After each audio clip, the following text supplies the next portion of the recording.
What's up, Fantasy Champions? Spotlight Sports Network is excited to tell you about an amazing deal from Thrive Fantasy, your place for daily fantasy sports and esports. Right now, with promo code SS Network, Thrive Fantasy will match up to $50 of your first deposit. So go to thrivefantasy.com and sign up now with promo code SS Network. That's thrivefantasy.com, promo code SS Network.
But I know that's just in my mind.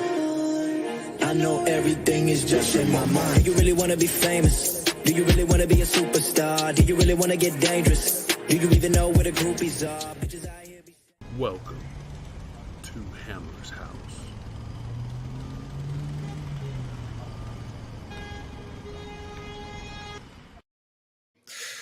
What is up, everybody? Welcome to another edition of the Take Two Baseball Podcast. So myself, and joining me shortly will be my partner in crime, Jake the Snake Silva. Hope you guys are doing well on this Wednesday night. Tonight, we're going to break down division by division, every single team, and give you guys an idea of our predictions of our contenders and pretenders going into this 2021 MLB season. For those that are just coming in, welcome. Make sure to like, follow, and smash the hell out of the bell on your boys' channel. And that's Hammer's House. I'm on Instagram. I'm on Twitter. I'm on Twitch. You know what it's all about. So, some breaking news tonight as we are upon the eve of the start of the new Major League Baseball regular season. The Washington Nationals have had 4 players test positive. Per reports in the New York Post, let me pull it up real quickly.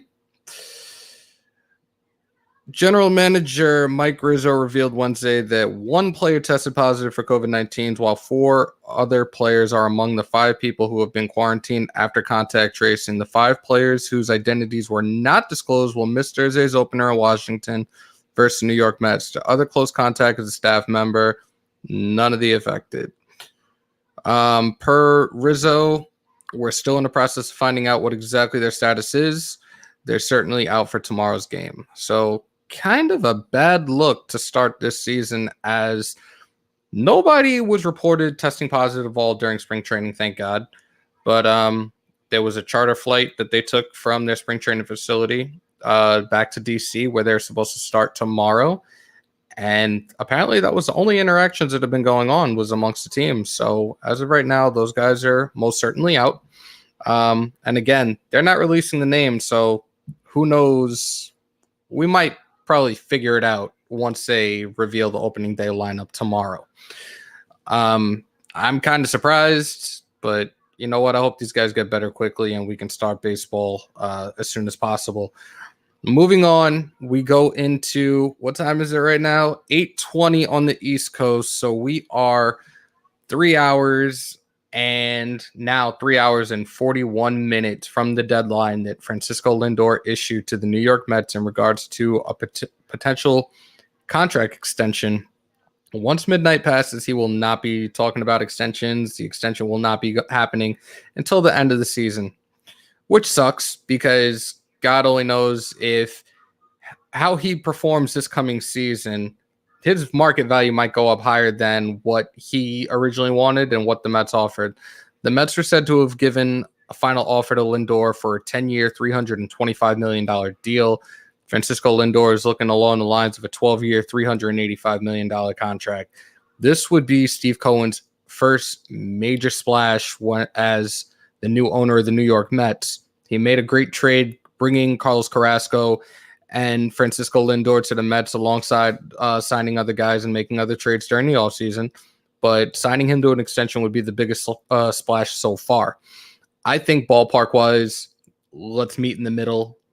11 years, 360, 365. Now, his new teammate, he's been with for about a month, Pete Alonso, has stated that pay Lindor $400 million. So obviously Alonso wants him as a teammate for the long term, but we have yet to hear anything else. As of right now, the contract talks are at a stalemate.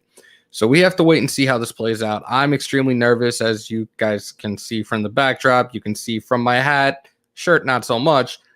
Diehard Met fan here. So I'm really hoping this deal pulls through.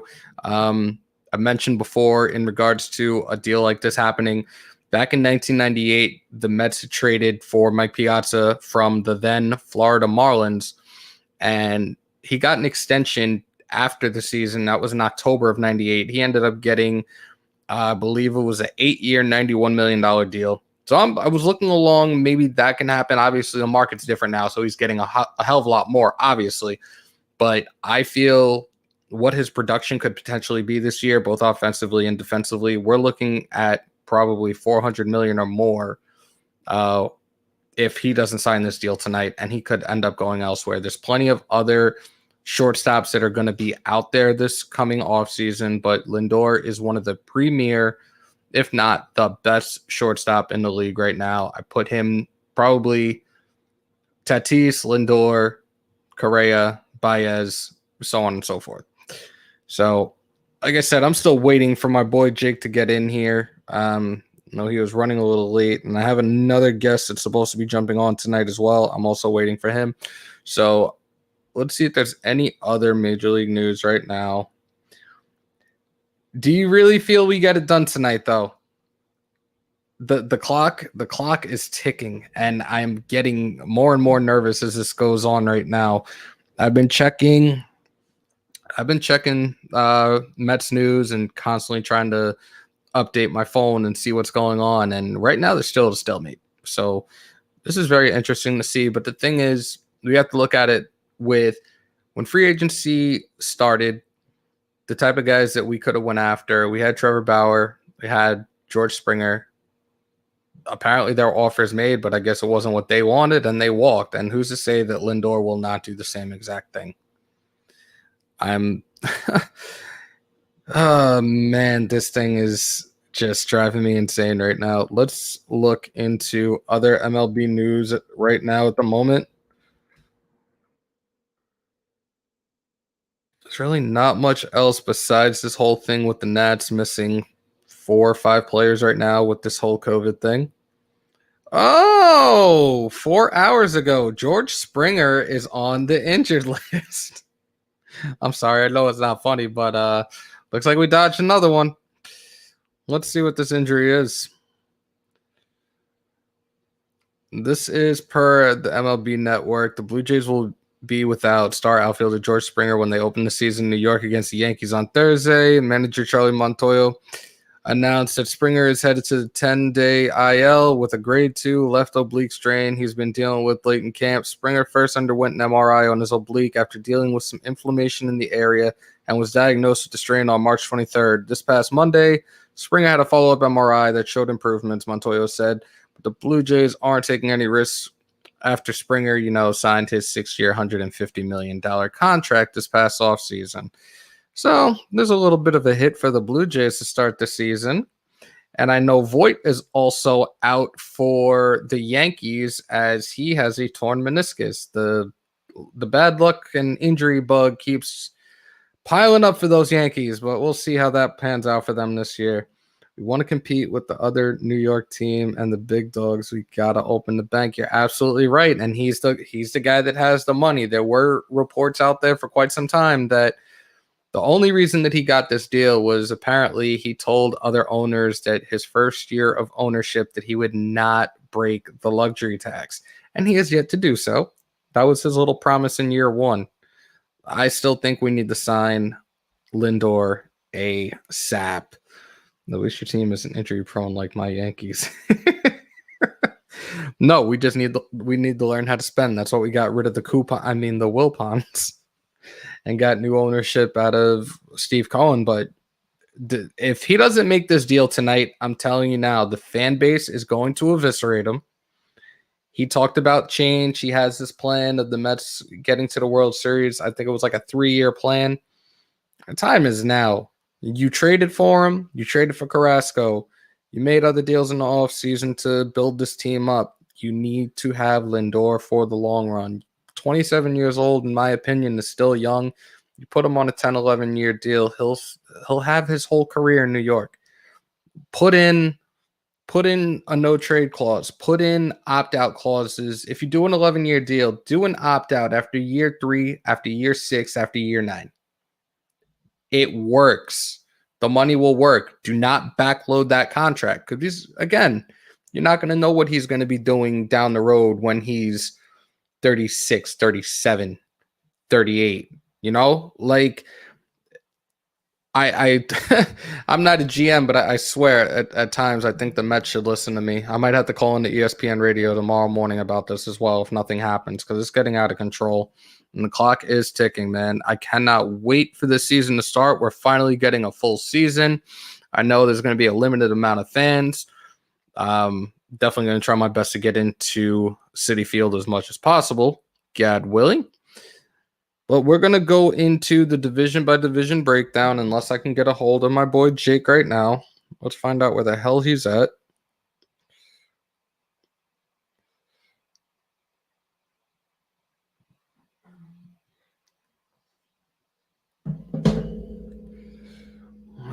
Still waiting to hear back from him, so we're going to go into it momentarily, division by division.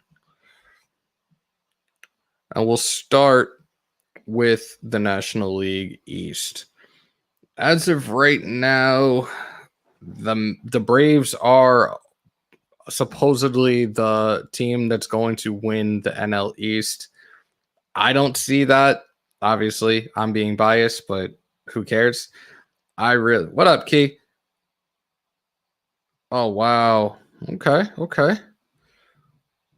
A lot of people are predicting the Braves right now to win the NL East. I don't see that. Yes, call me biased. It is what it is, but I truly believe if the Mets do right, if they play right, if these guys can stay healthy for an entire season, I'm looking at them to potentially be a 90-plus game win team this year.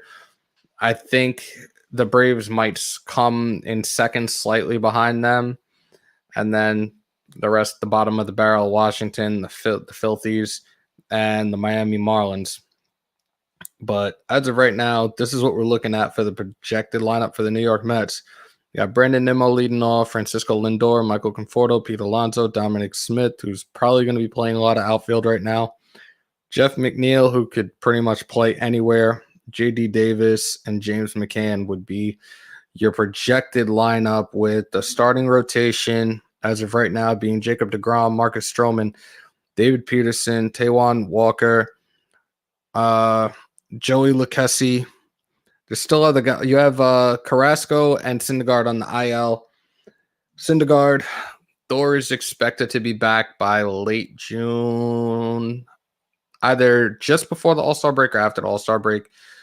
And Carrasco is still dealing with that torn hamstring, which that thing is no joke. So let the man rest up as much as possible, and we get him back out there as quickly as possible. I definitely wish him a speedy recovery and can't wait for him to don the Mets uniform and do well for us.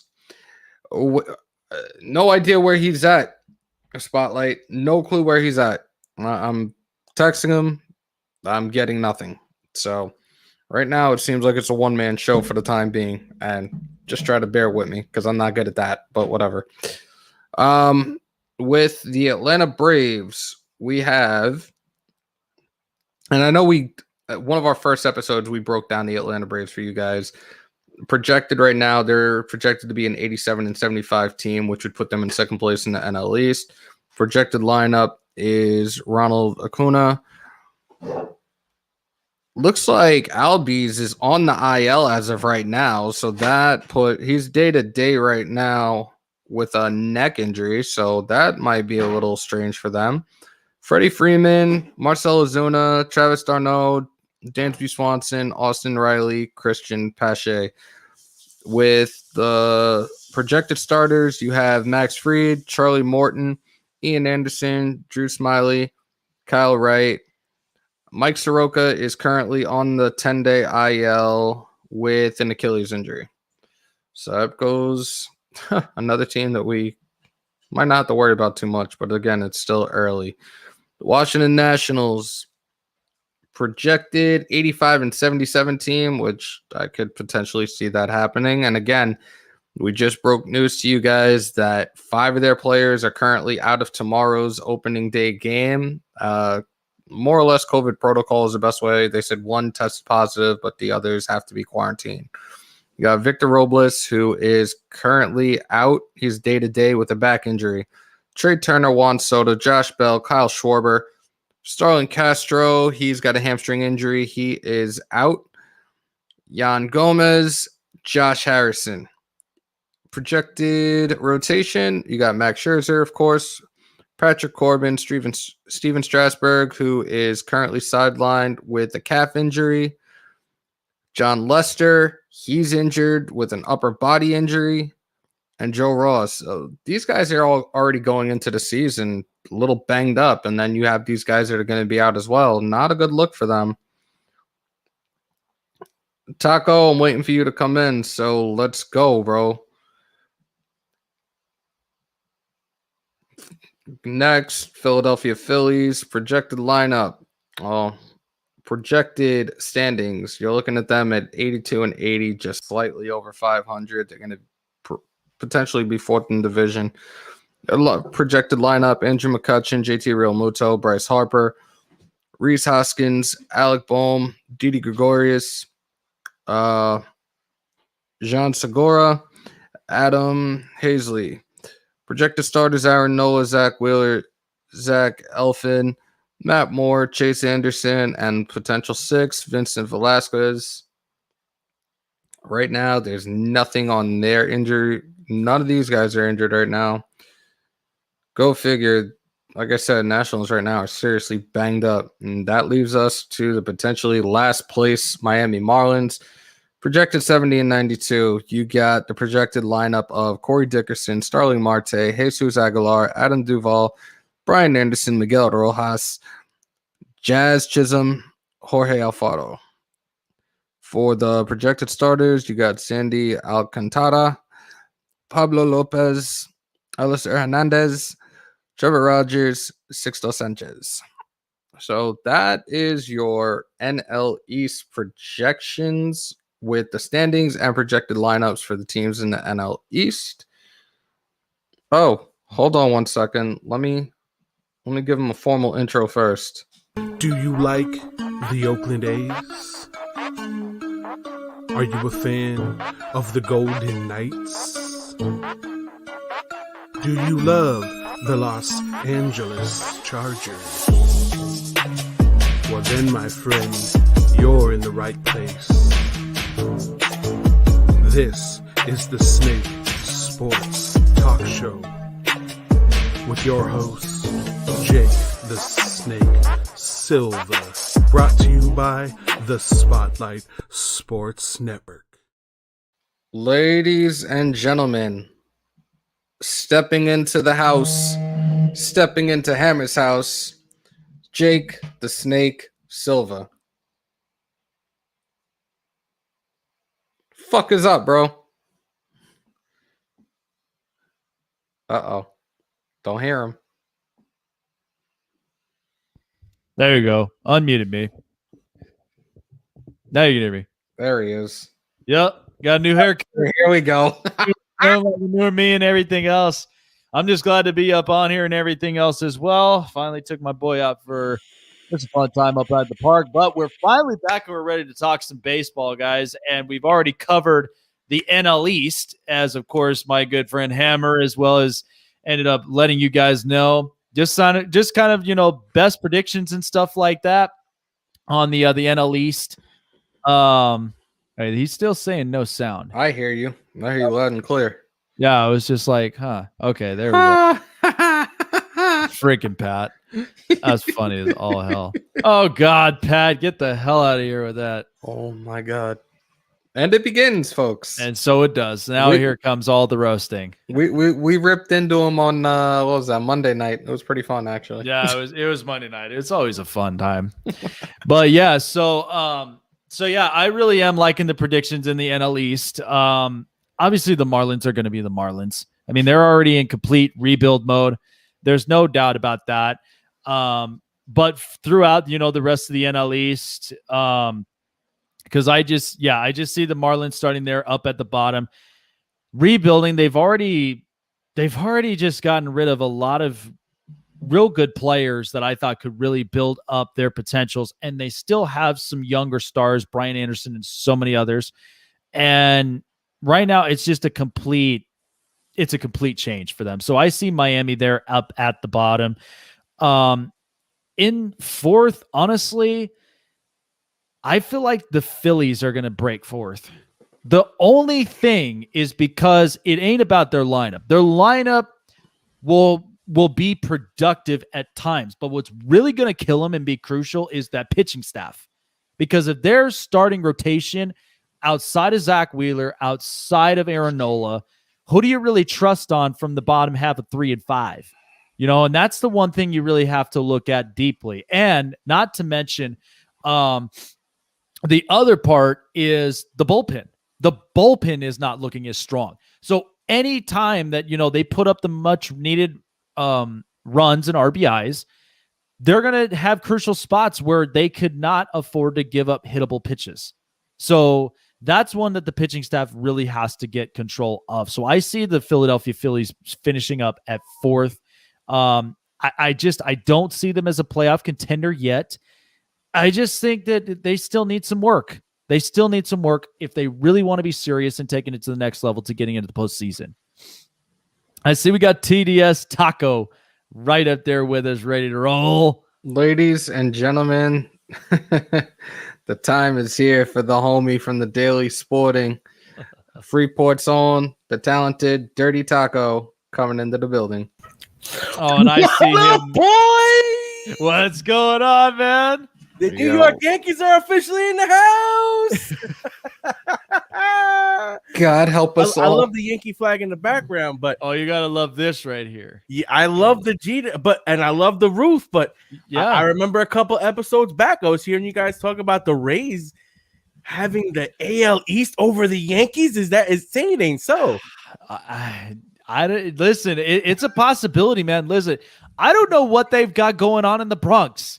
Whatever the hell that injury plague bug. Now Luke Voigt is freaking hurt. Yes. Are you? Absolutely. I agree with you. There's some sort of curse. But here's the strangest thing about us. We can have all the injuries in the world, and some random dude that just got picked for like nothing will be Luke Voigt. Will be Clint Frazier coming back around, with Mike Talkman. It's just the list goes on and on with us finding these replacement players. Yeah, and now we have Jay Bruce. Jay Bruce, and now you have Jay Bruce. Yeah, but I mean, Jay Bruce has been around in this league for a long time, so it's just Let's go. Let's go. Just had to do with himself. So go ahead. I heard you were talking about the Phillies, right? I had talked about the Phillies. I just see them finishing up fourth. I just don't think they are as serious as a team to really make in the postseason because, look, I love their lineup, but the pitching staff, I need more. The one team I do finishing third that may push for a postseason berth may be the Washington Nationals. The pitching staff is still good. Now, there's a few changes. Now, we may see a breakout season from Juan Soto this year. I mean, the kid's ridiculous. You cannot pitch around this kid.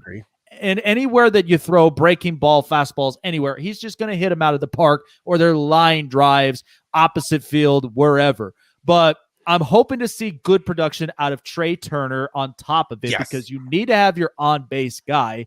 Outside of that, this will be an interesting year for Kyle Schwarber. I don't know how he's really going to produce with this team. I think with Trey Turner, though, they're going to be hitting him more in the 3-hole ahead of Soto as a run producer because of his huge outbreak last year with his power. And they really see him as being more of a middle of the lineup guy. And I think one guy to watch out there is Josh Bell, who's been absolutely insane during the spring. And that's a nice little core that they have between Soto, Turner, Bell, and they still have Castro, who's like a stall, a solid, get on the base, keep the ducks on the pond type of guy. And funny thing of it is, Ryan Zimmerman in 23 games in the spring has already hit 6 homers. Like if you, I mean, it's not much to talk about, but if you think about it, if the production like that on 162 games a season, you're talking about a veteran who's been around with this team for a long time, finally wins a championship. He's the leader. And that's the one thing that I look at it. That's the production you're going to want from him, either 4 or 5 hole. I think the biggest question, though, for them is going to be that bullpen, because their starting rotation, I think, is elite. Yes. But can they get the consistent innings on the back end after these starters come out to hold the fort? Because if their bullpen's good, they're scary in a 7-game series. Same thing with the Mets. Like, I don't love the Mets team, but I do love that starting rotation when it's healthy. So do I.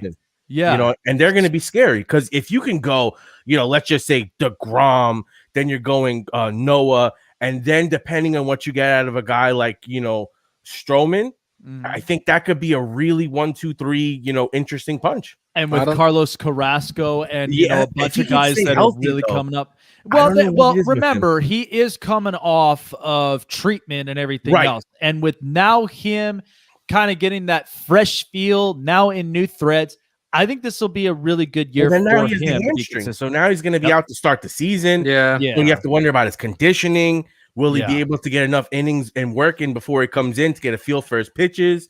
So that's what worries me a little about Carrasco, just because he's been on the shelf now for the last couple of years, because when he pitches, he's elite. But is he going to be able to stay healthy, especially not putting the wear and tear in that consistent, work out there? Can he handle it? That's true. That's absolutely true. So I don't know if you guys heard about the news within the last few hours or so about the Washington Nationals and the COVID crisis that they have. We're less than 24 hours away from opening day, and they are going to be without a couple of players, and those guys have yet to be named. So what do you think about that right now going into this? Because spring training, we haven't heard a single report about any players tracing it, having it, anything. Now all of a sudden this bomb drops this evening. What do you guys think? I just feel like that because you've already agreed to 162 games. The show's going to go on. Okay, that you've seen the NFL do this before. Now they had some hiccups between that Pittsburgh and Baltimore game. That was all just a hiccup from there. But the show still kept going on. My only thing of this is that they're going to do whatever it takes to really just manhandle this the best way possible for them. But I just don't think it's going to take any hits whatsoever into the season, because we've already seen this from the other 3 major sports. However, they had to reschedule things, however they had to really adjust to it. So to me, I just feel like, look, for instance, in hockey with the Dallas Stars. They got hit with this, I believe, with 6 games before they could even start the season. And they're already kind of pushing for urgency. So if this is kind of a case that the Nationals are going to have to deal with in the baseball season, where they're going to have to take like a step back from their season for a little bit until everybody is cleared and they're ready to play, I feel like that may be an outcome. But to me, they're going to figure this out one way or the other. Yeah, and even if you look at last year, Baltimore had it, the Marlins had it, and they even went to the point where they didn't even make up some of those games. Like, literally, the train is moving, and if you're not on board, you better catch up as soon as possible. I think the one good thing for the Nationals is that at least Max Scherzer so far wasn't included in that, because he is still slated to start tomorrow's game. So we're pretty sure that he's not going to be affected. They just gotta hope that it's not Soto and that Soto is gonna be able to at least play. Right. Other than that, I think you just kind of ride it out. They're lucky that spring just went on, so getting a replacement isn't as hard as during the season when you don't have quite a look at the same players. So I think for them, it's better that it happens early. And the biggest question is going to be, what is MLB going to do with the vaccine? Because now that they're starting to loosen the eligibilities around, are they going to be able to get a big purchase where they can go out and buy what they need in order to make sure maybe for the playoffs, what they do is they make sure to get all those players get vaccinated, so they don't mess that up. But I think that's going to be what they're going to have to figure out is how can they get those needles in those arms just to make sure that everything is safe and keep it going. I know that in the NBA, Adam Silva was talking about that. Come playoff time, he wants to have as many players that he can vaccinated because it prevents it. Because, like you said, some of it's just through contact tracing, so they may not even have it. It's just a close proximity thing, and that makes it sticky. Yeah, that's true. That's absolutely true. But yo, when was the last time the Yankees played bad? I'm just wondering because even when we're all hurt, when we're all messed up, we're still there. When we don't have Stanton and Judge, we're still there. So we don't give excuses; we give results. Oh man! All right, let me hear the rest of your guys' predictions for this division. So the rest of my picks after I said the Marlins, Phillies, Nationals. I really feel like this could be either a 1 or a 2 game edge for first and second to me. But I know you're going to hate me for this, Hammer, but I do see the Mets going second. However, as I said, because of the 1-2 game edge, the Mets could pull off to where they can end up winning the division. But it's crucial for the amount of at least maybe 20, 25 games left of the season. However, they're going to end up doing this. But I love the rotation. I also really do love this lineup. And Francisco Lindor, can we get a deal done? Okay, like show him the money. Look at this. The Dodgers were not scared once they got Mookie Betts, they gave him a contract. Yep. And right now, Lindor's been looking great with his swing with the Mets. He looks like he's having fun. Yep. Give him a contract, Cohen. That's what he needs. And what I like about it is yeah, exactly. That's why I'm just like, it's worth the money you put out there because honestly, I know a lot of people ran rave about the Fernando Tatis deal, but if you make it well enough to where money speaks and at the same time the negotiations are great. We talked about this off the air, having the opt-outs between year 3, year 6, and year 9. That way then it gives him the comfortability and it gives him a little bit of some leverage to kind of look back at it. However, that the performance goes for the team. Just don't backload that contract. Yeah, don't backload. Yeah, don't backload this contract. From what I heard, it's going to be a straight up deal. Where there's like really no deferred money like in some of the other deals. I think Tatis's deal is very backloaded on that one. Oh my God, it's a heavy infield. You're almost talking about like close to $1 billion on an infield. I think the left side alone was like $500 million alone. But when you think about all the money though, now it's starting to come in from the baseball revenues. I think the Angels just did a deal with Fox for like $1 billion for their TV rights the season before. And with the way they're doing the streaming and stuff, I think that money is going to come into baseball where the Padres are smart. Last year with what they did with Lindor, it captured a lot of attention and brought a lot of eyes to San Diego. So even if the fact of, and this is the same thing I would say with the Bauer and the same thing I say with Lindor, even if their on-field production isn't so great, their production value on, billboards, on radio commercials, selling jerseys is significant because Lindor is already one of the best-selling Mets jerseys. They have 3 top 20 guys, and Lindor might be the number 1 guy that they have. And when you think about that ability and then to bring the fans in and get people talking about the team, that's worth the money that you're paying. So you're not just paying for a player, you're paying for a face of the franchise. And that's why I don't think, especially after you make that trade, give him what he wants. If he wants that much money, you know what? You've showed enough. We can afford it. I have $1 billion, the richest owner in baseball. Yep. I heard nothing but Mets fans talking about we're gonna have everybody. Well, keep the guy that you have. Whoa. You heard every Met fan say that because I sure as hell didn't. Met fan. That's a lie. I want Springer, I didn't say that. I want Bauer. Now here's what's funny about this when I look at the Lindor situation is because You know, it's funny. Did you ever feel like this when it came to Curtis Granderson? The second he moved from Detroit and he goes to New York, didn't he just feel like New York? It's like Lindor to me, since he left Cleveland, he feels like New York. He just looks and feel. Yeah. DJ LeMahieu just fits so perfectly because they signed him as a backup guy. And next thing you know, this guy's an MVP starting irreplaceable guy because he just fits with the culture. His swing fits with the stadium. It's just match made in heaven, just like Lindor with the Mets. And what's funny about that is, and you're talking about LeMahieu, who came out of a Cubs and Colorado organization, that the Rockies, unfortunately, I mean, Trevor Story's their last lone superstar there. And outside, he'll be gone by then. Yep. And that's where I'm just like, after Arenado. Blackman's still there. Yeah, but Blackman, I mean, you think about it, you're still going to get decent numbers, but for how long of that are you going to get? Oh, yeah. He's on his downside. Yeah, he's on the downside. So that's what I'm saying with it. I mean, if you do this, that's why I'm like, Colorado was the type of organization like that.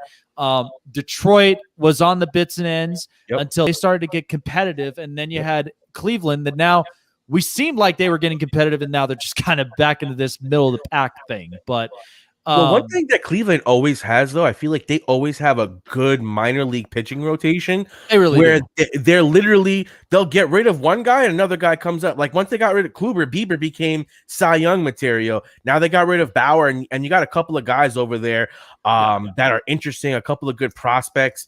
So I think that their rotation is going to be interesting, but I do agree they did take a step back. But you got to see if they're going to spend next year because their payroll is like nothing now. And you know what's going to interest me is the production level, because now the one superstar you are hoping, Ramirez. And I said this, he's my sleeper of MVP, is Jose Ramirez. Oh, man, I don't even know if he can be a sleeper anymore. He was top 2 last year. No, and see, that was the thing. He at least sleeper candidate for MVP. And at that point, like, I feel like he can put up the numbers. Yeah. So if you're going to expect numbers out of him to be productive, that's one guy you got to rely on for that team to get going. So, but Bieber to pitch like a Cy Young again. Yeah, Bieber absolutely. fever.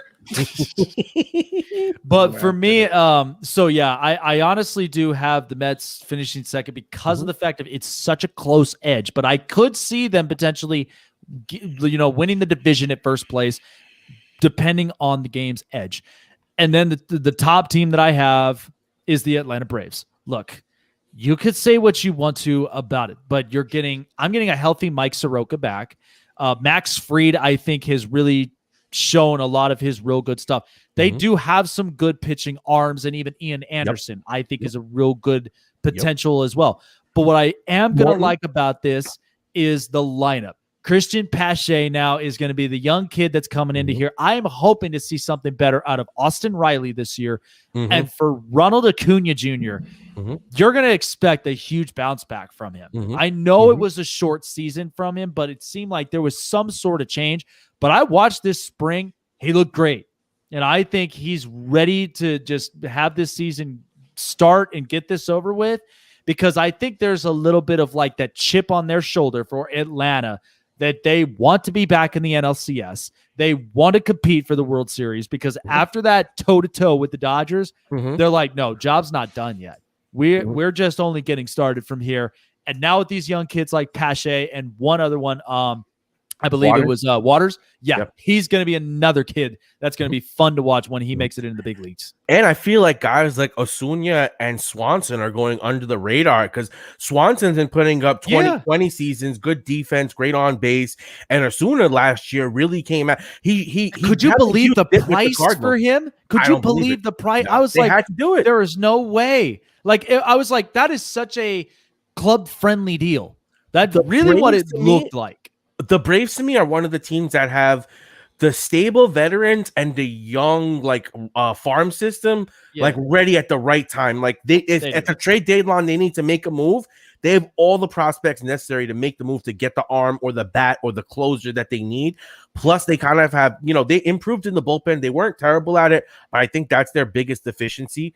And I think that, come deadline time, a guy like Hader, on a team like the Brewers that's always shopping him, and they have a deep bullpen now, I think that these two teams I could see making a deal, and that makes the Braves scary. Oh yeah, absolutely. But that's where it'll make the NL East much more competitive. But like I said, I mean, it's going to be toe-to-toe matchup. Hammer and I talked about this. It's going to be Braves Mets because the Phillies, they just don't have a pitching rotation. They'll have the lineup, but you just don't have the guys really to like outside of Aaron Nola and Zach Wheeler. I think they're not going to have guys for location. Spencer, what is it, Howard or whatever, the top pitching prospect that they have in the system, they're going to need for when he comes up to be an ace type. And that's going to be, I think, their last, real big play is that they do have a primetime pitching prospect in the minors who, if he comes up, and their lineup's going to rake. Like Megan will say about it, Alec Braum is a hitter. And he's going to look, they are lucky. They are lucky enough that they were able to sign JT Realmuto to a long-term deal. And they got Didi back. You have Bryce Harper still. So I think that's a lineup that you can't underrate. But I think the Nationals are the ultimate sleeper because with that pitching staff, they can go on such rolls. And they're hitting like we talked about with Soto and Turner, plus the other pieces around them. I think they're really being left out of the conversation. I think they can be in that 1-2-3 mix. And potentially I think all three can make the wild card. It's a stacked division. Oh yeah, it's definitely a stacked division. But that's my predictions from there. Miami finishes last. Philly, I think, finishes up on that fourth spot unless they prove me wrong. Washington in number 3, the Mets at 2, and then the Braves at 1. Now that could flip flop at any point, but I like how competitive that this NL East division really has become. And how crazy is it that the Marlins last year went to the playoffs? It was a short season. Like anything could. Oh God! Every blind squirrel finds a nut. That is the best way. I mean, right. That was honestly the best way to look at it. If you want they were fun going to the playoffs. The Cubs and Marlins games were fun. They were fun games. And you know what's funny? And there's one arm I left out for the Mets is Jordan Yamamoto. I could not believe the Marlins just went up and they were just like, "Yeah, here, have him." I'm like, against your division rival. Like, seriously? Well, I think that when you have guys like Six, though, that, really came up and dazzled, you want to give him that extra spot. You have Pablo Lopez, who I think has been really solid. And I think one guy also who's going to be interesting because we've seen him so much as a Yankee fan is Charlie Morton. Charlie Morton to the Braves, I think, is a great signing because that gives them a 1-2-3 punch. That's your guy. And it gives them a veteran to go with Max Fried, Right. And then not to mention building Ian Anderson, and you're hoping you're going to get quality innings out of Mike Soroka.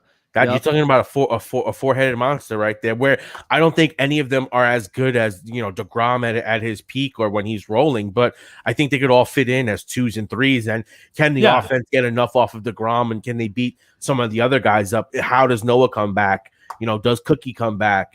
Right. That's going to be the real matchup because, the Mets will take game 1, but after that, I think it gets interesting. And see, that's my food for thought is to me every time when I look at pitching, if you give me the quality innings, if you give me the 6 quality innings, that's all I ask for. 7 is only just a stretch. But if you give me 6 quality innings on that, then you're basically looking at it like, okay, you're giving the bullpen enough time to really reshape and refocus. So when they're ready to roll, they know their roles and do your jobs. And you're expecting Acuna to play like one of the top guys in the game. So you're expecting him and Freddie to hit. Oh, so, if you can get them quality innings and give these guys a little less pressure on the at-bats so they can just go out and do their thing, they're dangerous. Oh, absolutely. So we're going to move on to, I guess, Taco's division. That is the AL East. You got your usual suspects, the Yankees, the Red Sox, the Blue Jays, the Rays, and the Orioles. The Oreos.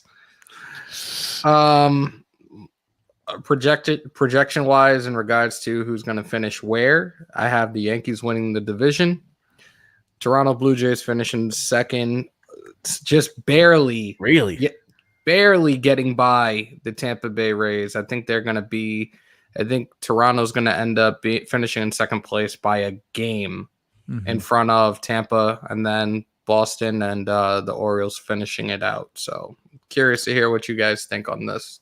Yeah, I mean, I definitely have it that way from 5-1 the Baltimore Orioles. Look, I really am excited to see what Adley Rutschman really can do in this, in this game, because I just think he's an up and coming guy that I have a projected that I believe he may be a sleeper to winning Rookie of the Year. I think he's a guy that, because start with the club. Not quite. I think they still have him working, and then eventually, like how they did with the Cubs with Chris Bryant, they'll have him work a little bit just to kind of get the feel, and then when they call him up, that's where they'll start from there. So you're probably going to start to see him about late May or late April, early May at best for the call up. But I do see that Baltimore, it's another like Miami, it's a rebuilding organization, but they do have some real good guys. Ryan Mountcastle and what was it? The other guy, Santander. He was another guy that was a breakout star for, even in a short season. He was good. And Means is starting to get a little better. Yes. Yeah. Ford, to me, I agree with the Boston Red Sox. I mean, I do think that, besides Adley Rutschman, Bobby Delbeck has really impressed me this spring. I have been surprised by the results I've seen from him. He's going to be another guy that will be productive. And I do expect Michael Chavis to really have a good season of his own. But I got to see some big step-ups from Xander Bogaerts and JD Martinez, because that's where the meat of that order in the lineup has got to get going. Because I know what I'm getting out of Rafael Devers. I mean, the guy plays well enough defensively, and he's also a guy that's going to put up the offensive productions. Third for me, I do see take a step back as the Tampa Bay Rays. The reason I say this is because I will never ever disregard their pitching staff. The pitching staff, I don't know what it is about it, but they're always ridiculous. But now you're without Blake Snell. You're without at least a couple of arms, even Charlie Morton. But I do see Tyler Glasnow really reshaping his mechanics, and he'll be the ace.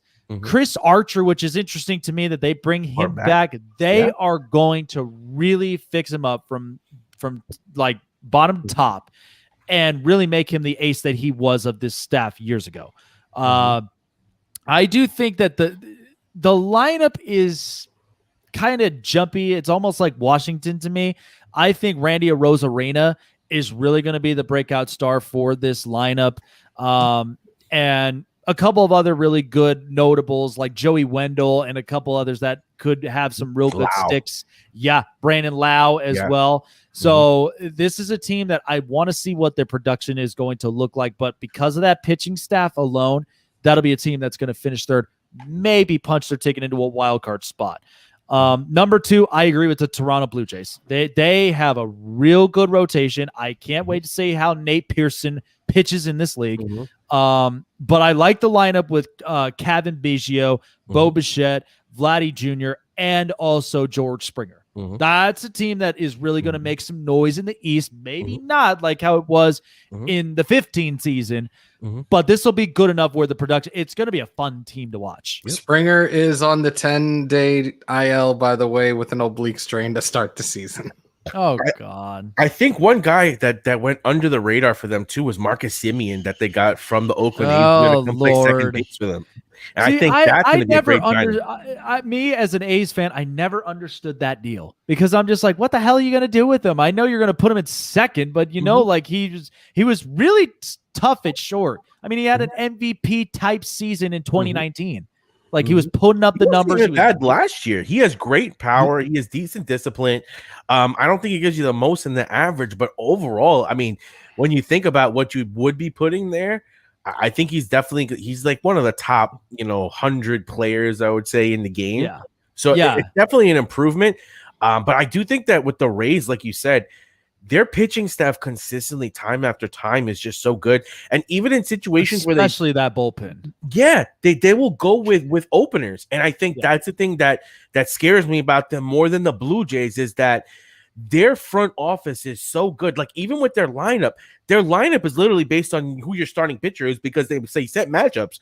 Well, this guy has a great split versus a righty. This guy's a split versus a lefty. And this is how we set our lineup. And they're so analytical that I just really can't count them out as being that second place team, especially when you have guys like McKay and all the other arms that they have. Patino now that they got in the from San Diego in the Snell deal. So they have some arms to come up during the season where I think they can outpitch a Blue Jays because, I mean, when we saw Pearson pitch last season, he didn't quite have it. He kind of had like a 6 ERA for a little bit. I think that his stuff plays. He has, high-end fastball near 100 miles per hour, great breaking balls. I think he's a future star in the league, but can he put it together his rookie season? That's going to be huge for the Blue Jays. They need him. They're not going to win that wild card without him, I don't think. I mean, Ryu is number one, but who is really their number two? That's true, too. I mean, if you don't have a true number two outside of all of those guys, that's where, usually that's how the totem really breaks. I mean, outside of them, they really have to consider it. And maybe, like we mentioned, if we come trade deadline time, if there is a front end starter that you could really kind of plug into to be serviceable within that meat of the rotation, then I would say things could change. That could really just kind of change the tempo and where they might actually have reliability in their pitching staff. And one that their lineup can do. Yeah. I think the Yankees pitching staff is severely underrated right now because I think Cole is a pure ace. He can match up with anybody. But we may have 4 number 3s. Yeah. Or you know what I'm saying? Like, Kluber, I'm not expecting him to come in and be a world beater, but I'm expecting him to do exactly what you said. Give you those solid 6 innings, be able to keep guys off base, maybe only give up 2-3 runs, be competitive, and be that guy that you need when you need a good game. And I think that we're going to see a big evolution from a guy like, Herman or Montgomery. I think one of these 2 guys, or Tyone, one of those 3 guys I think is going to break out because all had great springs. The Yankee pitching staff had great springs. Armand gave up like 1 run. Montgomery had like a 0.9 ERA. So one of those guys I feel like could be a number 2 type. Herman, we already saw hit the 18 wins in that season before he had the domestic violence, which killed his playoff berth that season, which was big for us. And he was gone all of last season. So I think he's a massive wild card. And Luis Servino coming back for us is like making one of those late season deals. So I think our pitching staff is going to play this year. I think that the only team I'm really worried about is the White Sox because they have the hitting and the pitching that could be really interesting come the playoffs. Well, we'll see exactly about that. But yeah, and it's funny. You just finished it up right there for me when it comes to the division. But I do think the Yankees will finish up first in the AL East because my only thing is just one thing. Just stay healthy. Yep. Just stay healthy for God's sakes, because it's like, and even if we're not, this team on paper looks so good, but if you don't have consistency with health, it really takes a toll on you, especially when you've got the magic month of momentum. When you're going into October, because that's crucial. That's crucial for any team. So if I'm getting Aaron Judge and Giancarlo Stanton hitting bombs, but I'm getting like the spray hitting out of DJ LeMahieu. Also, Gleyber Torres doing really good with his hitting as well. Sleeper MVP right there. This is his breakout season. You already see it from the spring. He came in with a whole new attitude. He's in much better shape. I've invested all my fantasy capital into him. I got some rookie sports cards of him. Gleyber Torres, write it down. He's going to be a top 5 MVP candidate this season.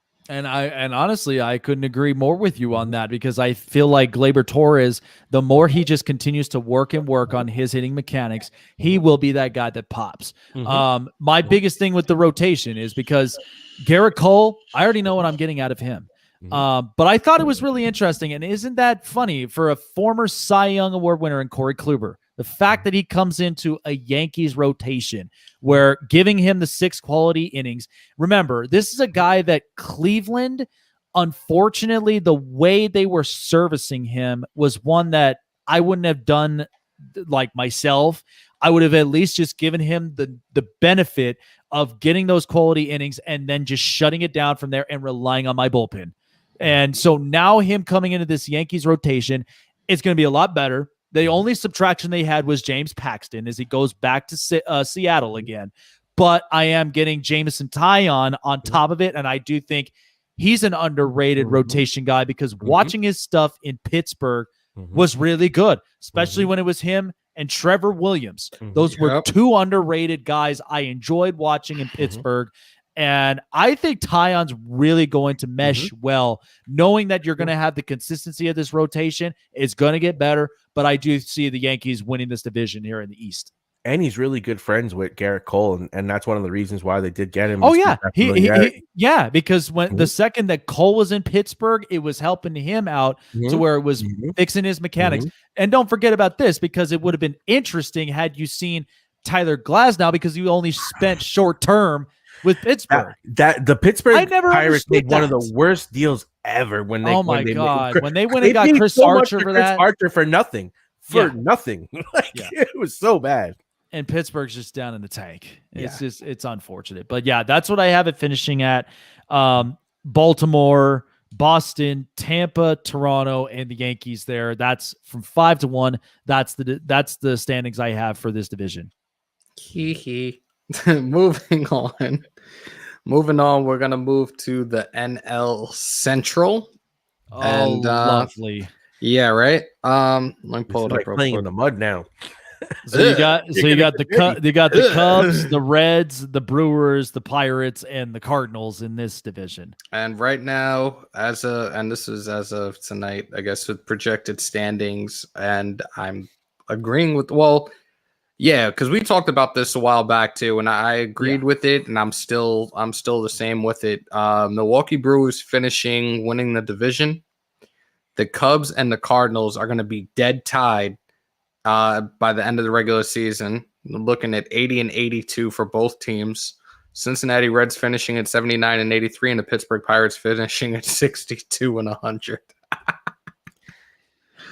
Holy shit!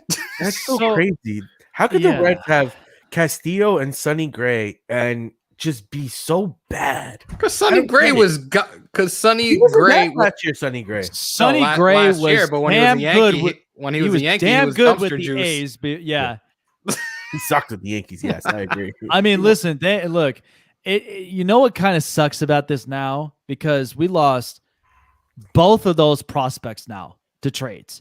I'm pissed at that because remember, the Sonny Gray deal included Jorge Mateo and Dustin Fowler. Yep. They're both gone. Yep. Jorge Mateo's now in San Diego, and now Dustin Fowler, I believe. Listen, don't worry. We got Jason Dominguez coming up. That's the new Mike Trout. Don't worry. It's the Dominican Mike Trout. He's clapping those all day. He's just hit dingers. Like, don't worry. He's 18. He's already the 30th ranked prospect in all of baseball, and he hasn't played a single game yet. Latino power, my friend. Latino power, man. But I think this division is going to be really interesting if the Cardinals pitching staff can get it together, because you have a team that has, Goldschmidt, you just got Arenado, and Jack Flaherty. I don't think he's as bad as he pitched last year at the start of the season. He's a perennially, Cy Young candidate.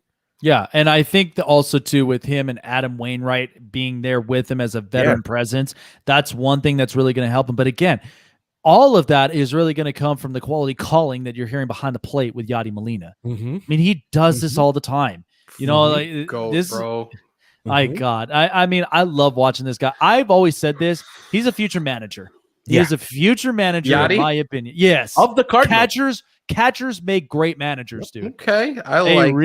They really, because I'm just like, if you could work a pitching staff, whether you're making the right calls, the right situations, I seriously think he'd be a really good manager. I mean, I think about these catchers we've had as managers. Mike Matheny at one point, it was kind of questionable, but he did win some divisions and went to the World Series. Joe Girardi, AJ Hinch, and Joe Girardi. I mean, there's a handful. There's a handful of some of these catchers that they just make great managers because Yogi Berra was a catcher, a manager. Johnny Bench, I think, also was a manager for a while. So it's just history because they deal with both the offense and the pitching staff. So you're most familiar with both sides of the ball. And I think the best thing about Yadi is he's just such a leader. Especially if the Cardinals hired him as like their next manager, like he took a couple years off and then came back as the Cardinals manager. That'd be sick. Nobody could say anything to him. He'd be like, I got the ring here. I got the ring. You can't say anything to him now. I'm that's one dude that I would not want to piss off in the streets because I feel like he would cold clock you right away. Nope. Yeah, he'll put you in your place easily. But if I looked at this division right now, Pittsburgh, I know for a fact they're sitting last. I mean, Yeah. I'd like to see what Ke'Bryan Hayes can really do in this league. But this is an organization that after McCutchen, after Starling Marte, and all of this, I think is Gregory Polanco healthy? I think he is, but you've only got certain superstars there that eventually Pittsburgh is just going to be one of those teams that's going to rebuild. They're going to have to rely a lot on their farm system to really get them back to where they want to be. So this is a one of the three rebuilding teams from here. I'm pretty sure that they're just tanking for Jack Flaherty at this point. Like, I mean, not Jack Flaherty, Jack Leiter. From Vanderbilt. That's probably what it is. That kid is going to be a monster. I've been watching him. So proud, man. I've been watching him, and I love this kid, man. Too. Oh my god, he's a beast. Yeah. So I think that's what you're going to see this whole season's about. Who could have the worst record? And the Pirates aren't even trying. Yeah, the Pirates aren't even trying at all. Yeah, stakes. Yeah, right. I feel like this is interesting to me, but I do feel like the Cincinnati Reds will finish fourth here in this one. Outside of Raisel Iglesias and Sonny Gray, this is a team that their rotation has always been kind of good, mediocre side. I mean, they've got some good guys, but it's still not enough to really kind of put them in the position where they feel like they're an elite team in the National League. And you've even got Mike Moustakas. You've got Eugenio Suarez. You've got some of these guys that they can hit. They have two players, though, that really interest me this year. One is their top prospect from 2018, Jonathan India, who's going to actually start with the big club. He gives you power and speed. He's one of those prospects where if he plays up to his potential, it could make for the Reds to be a wild card. And they have a guy, Sims, who's kind of playing between possibly like the setup man to the closer to go along with Amir Garrett. Yeah. So I think if they can get that rotation just to play like Sonny Gray to do what he's supposed to do, Castillo, I mean, let's face it, everyone's trying to bid for this guy. They're probably going to sell him come the deadline. But if he could live up to his potential, they probably have the best two pitchers off the bat. I mean, the Brewers, I think, have an interesting rotation, but those two might be the best duo in the division.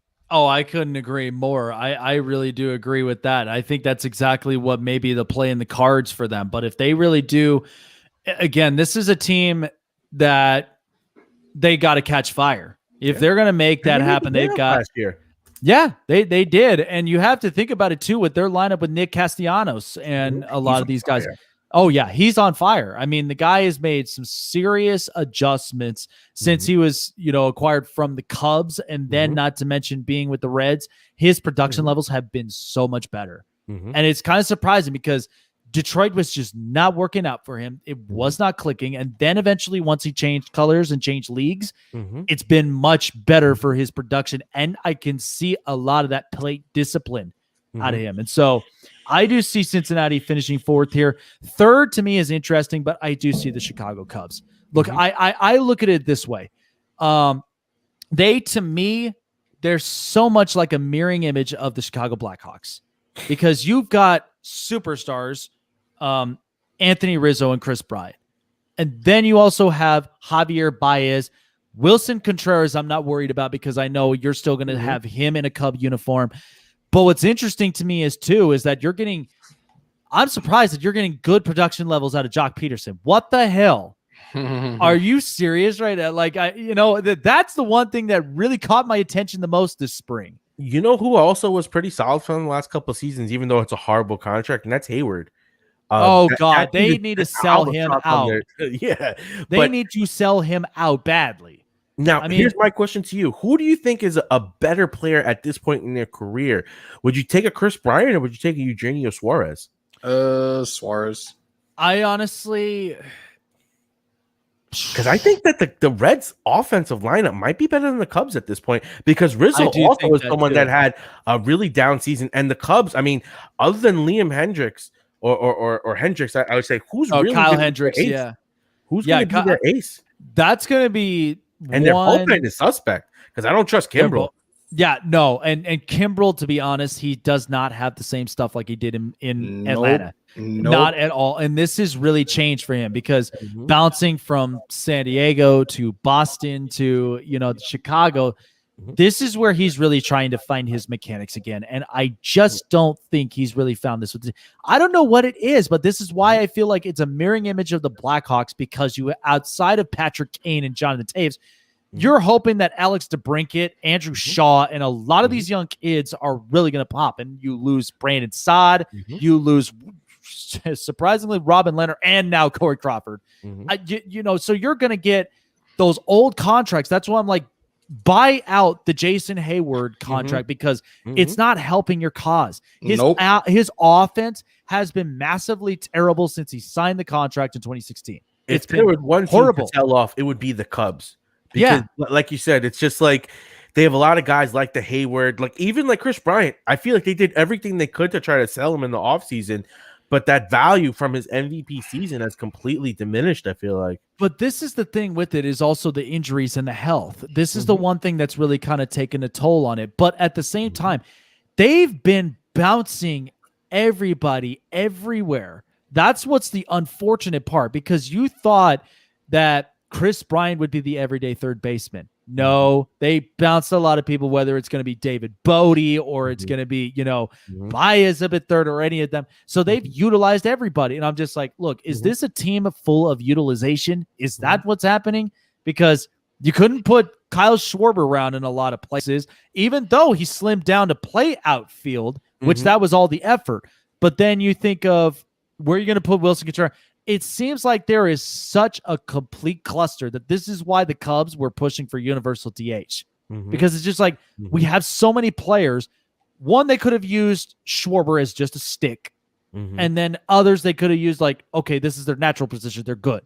Like that's it. That's what's hurting the Cubs in this position. And then not to mention this rotation. It's not the same now with outside of Kyle Hendricks. You don't have John Lester. You don't have Cole Hamels. This is now just a struggling rotation. And now you bring back Jake Arrieta. And what did they even get for Darvish? Like, they got rid of Darvish for virtually nothing. And Darvish was an ace for them last season. So to me, it already signals that they're in a situation now where I don't really even trust them. I think that you might even see the Reds, if they get, like, I think the Reds and the Cubs and the Pirates could all be in the same position where maybe if one of them get hot, they could do something. But I think all three are in a race to the bottom. And I think that it'll be really interesting with the Cubs because they already seem to be selling. You got rid of Darvish for nothing. I mean, and this is my only thing is that if you sell this well with this Chris Bryant deal, you're better hoping that you're going to get future draft picks. Yeah. You are hoping that you're going to get at least a couple players. Something, please, for God's sakes, pitching. Yeah. Like, don't worry about this offense because you're going to have David Bodie.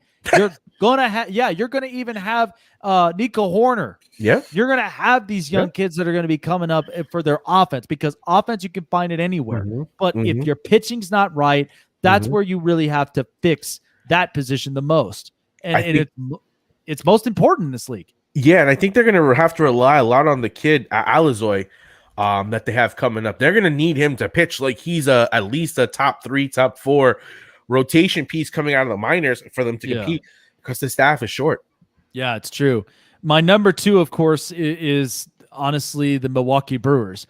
The reason that I say this about them is because this is a team that I really do like their offense, because Lorenzo Cain, is going to be healthy. Christian Yelich is going to be healthy. But I like the second base competition between Keston Hiura and Colton Wong. He's going to first. It's going to be great. I think Hiura is a monster. He's a monster. Hiura is really good. I think he's a guy that is going to break out in this league. Now, they do have at least a couple of real good bats as well for utilization, but this is a team, they're really going to have to rely on their production to get them there. But the other thing that really questions me is the rotation with Brandon Woodruff, with a couple of these other guys. Is that rotation? Yeah. Is this rotation really going to be good enough to get them through, even if you get the playoff berth, the length of the playoffs? If they can't get it past to the next round, then that's where they really have to finish it up and maybe address it in the trade deadline. where they go and get a frontline guy. We've seen this happen with the Brewers multiple times because they really hadn't had guys outside of Giovanni Gallardo, Zach Greinke at one point. Oh my God. Yeah. And then Sean Markham and some of these guys. Like, you really didn't have, somebody else to fill in that rotation, let alone your bullpen. So that's one thing, though, that they do have now that's really good is that bullpen. And they had the rookie that came out last year, Williams, who was just was great. He had like 56 strikeouts in 20 innings with under a 1 whip, under a 1 ERA. And I think, like you said, I could see them making a move at a deadline for a starter and maybe even dangling a guy like Hader to get that starting piece rotation because your bullpen is so deep. And the Brewers, I mean, I think between Hurriah and Yelich, those are going to be two of the best bats in the league. Like, it could be possible, but my only thing with Josh Hader is that if you're gonna do this right, control, because the only guy that I could really kind of look at with this position is Chris Sale. Because of that delivery there as a left-hander, that's where he really has to get control from here. So that's where the Brewers really have to work on this the most. But I do see them pushing for a wild card spot.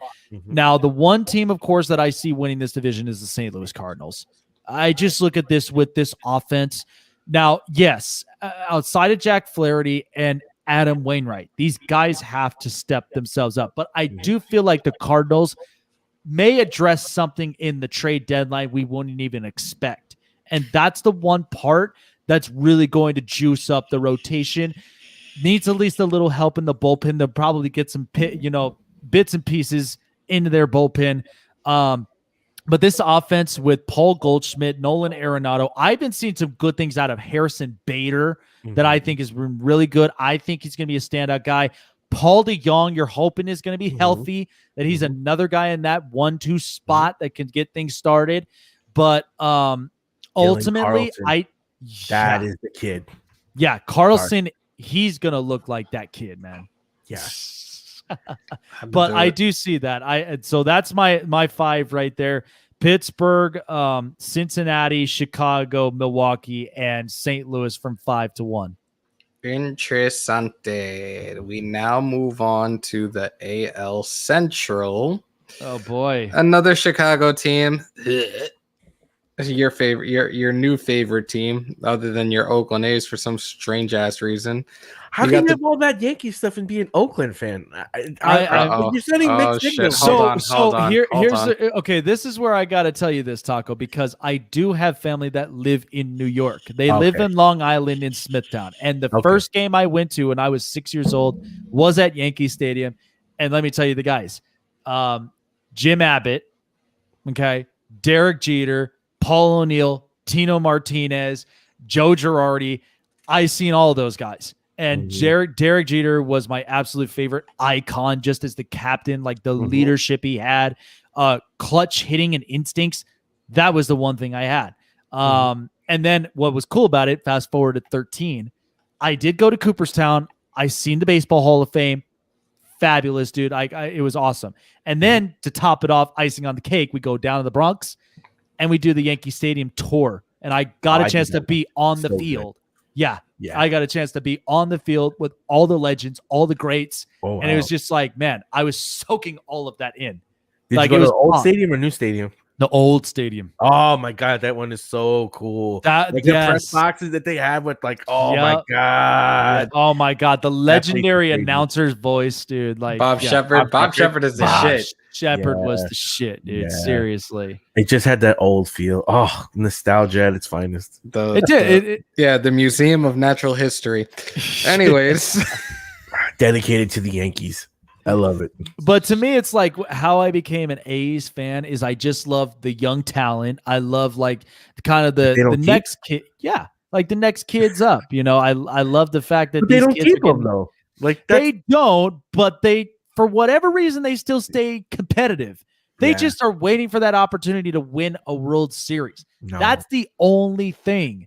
And Billy Beane, out of the 20 years he's been doing this Moneyball thing, I don't know. I mean, right. This is why I've always said it. This is now or never. Every time I was back in this position when they had Donaldson, Cespedes, Brandon Boss, and all these guys, they need to Like, I think Luzardo is going to be a stud this season. I think Luzardo's going to be a stud. Yeah. AJ Puck is going to be a Oh, stud. that's another kid. We will touch the A's when we get to the AL West. Right now, we're talking the Minnesota Twins, the Chicago White Sox, the Cleveland Indians, the Kansas City Royals, and Detroit Tigers. And for some strange reason, I did that in order of what the projected standings is going to be. You got the Twins winning the division. They're going to be ahead by 5 games come the end of the season, with Chicago finishing in second place, Cleveland in third, Kansas City fourth, and of course the Detroit Tigers fifth.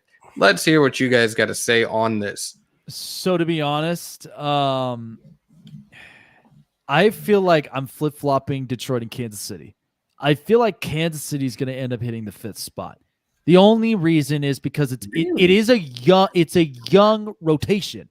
It's a young rotation that needs to work. I'm not concerned with their offense with Jorge Soler and Salvador Perez and a couple of other good sticks. But this always happens. You would either have superstars there on that lineup, but your rotation when it's young and it's developing does take a toll on you at times. But this is where let's just see.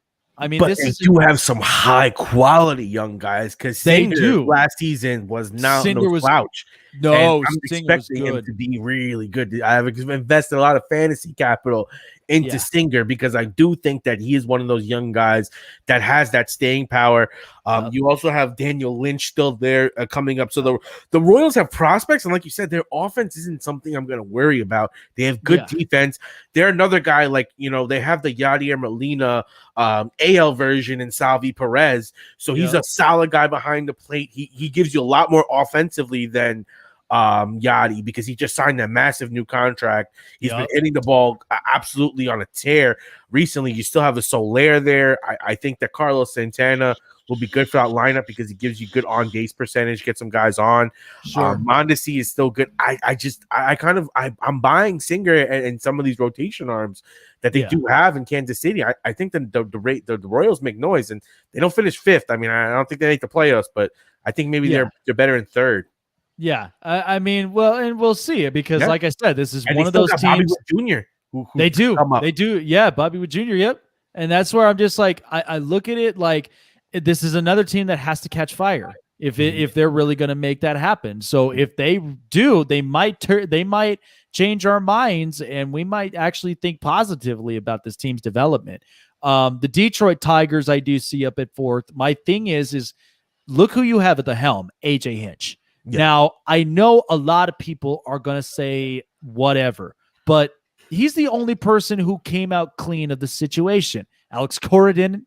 Carlos Beltran didn't. None of these guys, not even Jeff Lunau or even the owner, Jim Crane, did. Mm-hmm. So AJ, I think, took his suspension well, and he very much respected. That's why I was just like, I'm not going to give him anything, because I feel like he's going to come back and he's going to bounce back really good. Now, coming into a Detroit team that's young with Nick Goodrum and a bunch of other good guys, this could be a team that really changes things up. This could be a small ball team that their focus is runs, on base percentage, and RBIs to me. I feel like this is going to be one of those small ball teams that, with Hinch and his mindset, what he took from Houston and what he's plugging into Detroit, that is a challenge for him. Now, of course, with the rotation and the bullpen of the team, the pitching staff, all together, you just got to work for quality innings. That's really what you have to do with this. And I'm hoping Michael Fulmer will be healthy. He has to because he's the catalyst of this rotation. Yeah. So if they move by his lead, then, like I said, a team that could catch fire, that could change the thoughts of what we see as their development. So my question to you then is this. Both of these guys are young rotations, right? Between a guy like Detroit and like the Royals. Which rotation would you tend to like think is better long term, or at least for this season? Because I feel like both are going to heavily rely on some of their young prospect pitchers between Casey Mize and I can't even pronounce TS's name, Scarborough, whatever. Yeah. But both of these guys, I feel like, both these teams have young rotation. So which one do you kind of lean towards more? So I feel like the one I lean towards more, to be honest, and I'm looking at this from a perspective, and I do like Singer, but I don't think they really have that veteran present guy in a rotation. That's the only difference. Now, Fulmer, he's been in this league, and he was also a standout rookie in his rookie season. He was also a guy that I think pitched real good quality innings. That's why he has to stay healthy, because this is only going to help, not just in his case, but it's going to help in the cases of others of their developments with Casey Mize and a couple of others. That's what really has to work for that. But that's where I think for Detroit, that's where I kind of lean as a slight edge on their way, even though I like Singer. But outside of it, everybody else has to be up on on the same page. But I just don't feel like Kansas City has that veteran guy. And maybe you might have a better offense than I would say like a Detroit. Yes, you will have a better offense than Detroit. I think that the race between those two teams is going to be really interesting, because they're almost like, I feel like Detroit is going to be more small ball, and they're going to hope their pitching comes around, because they have a lot of top end talent on their pitching, because Casey Mize is one of the best prospects in baseball. He didn't put it together last season, but he is a guy that you expect to be a future, at least a 1, 2, or 3 at the very worst. If he fails, he should be a 3. Like, that's kind of like absolutely the expectations for him. Right, and that'll give him some time to really kind of re-strategize and really kind of reshape his mechanics, and hoping that he could be a standout 1-2 guy. Yeah, I don't know why his control is so bad, though. That's the big thing with the prospects. I don't know, and maybe that's just from the butterflies or the jitters or whatever it is, because sometimes those guys can come in there with that type of elusive control, and they can't really, because that also hits their locations. Because if your locations is not there, that's where, you're pressing. You are pushing too much. Number 3 is definitely the Cleveland Indians. The reason I say this is because I love Shane Bieber, and I also do love Jose Ramirez. But Cleveland has just become one of those middle-of-the-pack type teams. I don't get it. Because this is a team that when they had Francisco Lindor, when they had Carlos Santana, and they had these guys, this team was really putting up some energy and some offense. But this also was a team that was very underrated of their pitching. And now Kluber's gone. They had Andrew Miller at one point. He's gone. And so it's just like, it didn't seem like after that 16 World Series, they shaped up well. They were trying their absolute best, but they didn't shape up well. And it really took a toll for the most.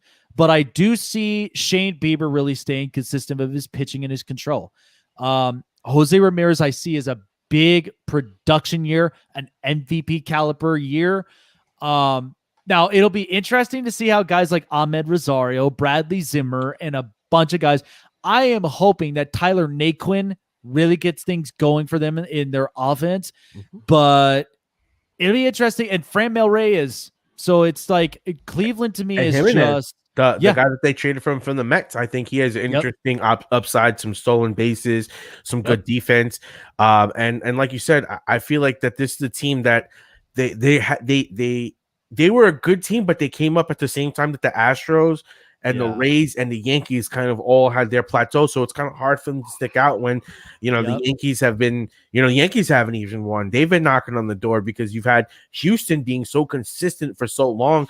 And that's the AJ Hinch effect. And I think that's kind of why when you look at a team like Detroit, getting a guy like that who can change the whole culture, maybe not this season, but getting these young guys now to change that mindset could maybe pay dividends next season and going forward. Which was why that was my vision, is just like, I just see him really work in this lineup. I do see him work in this rotation to where it's not going to be like a right away hit, but it's going to leave you with a positive note, knowing that you've got the right guy at the helm that's going to shape these young guys and build them well, because Detroit has not had that in a long time.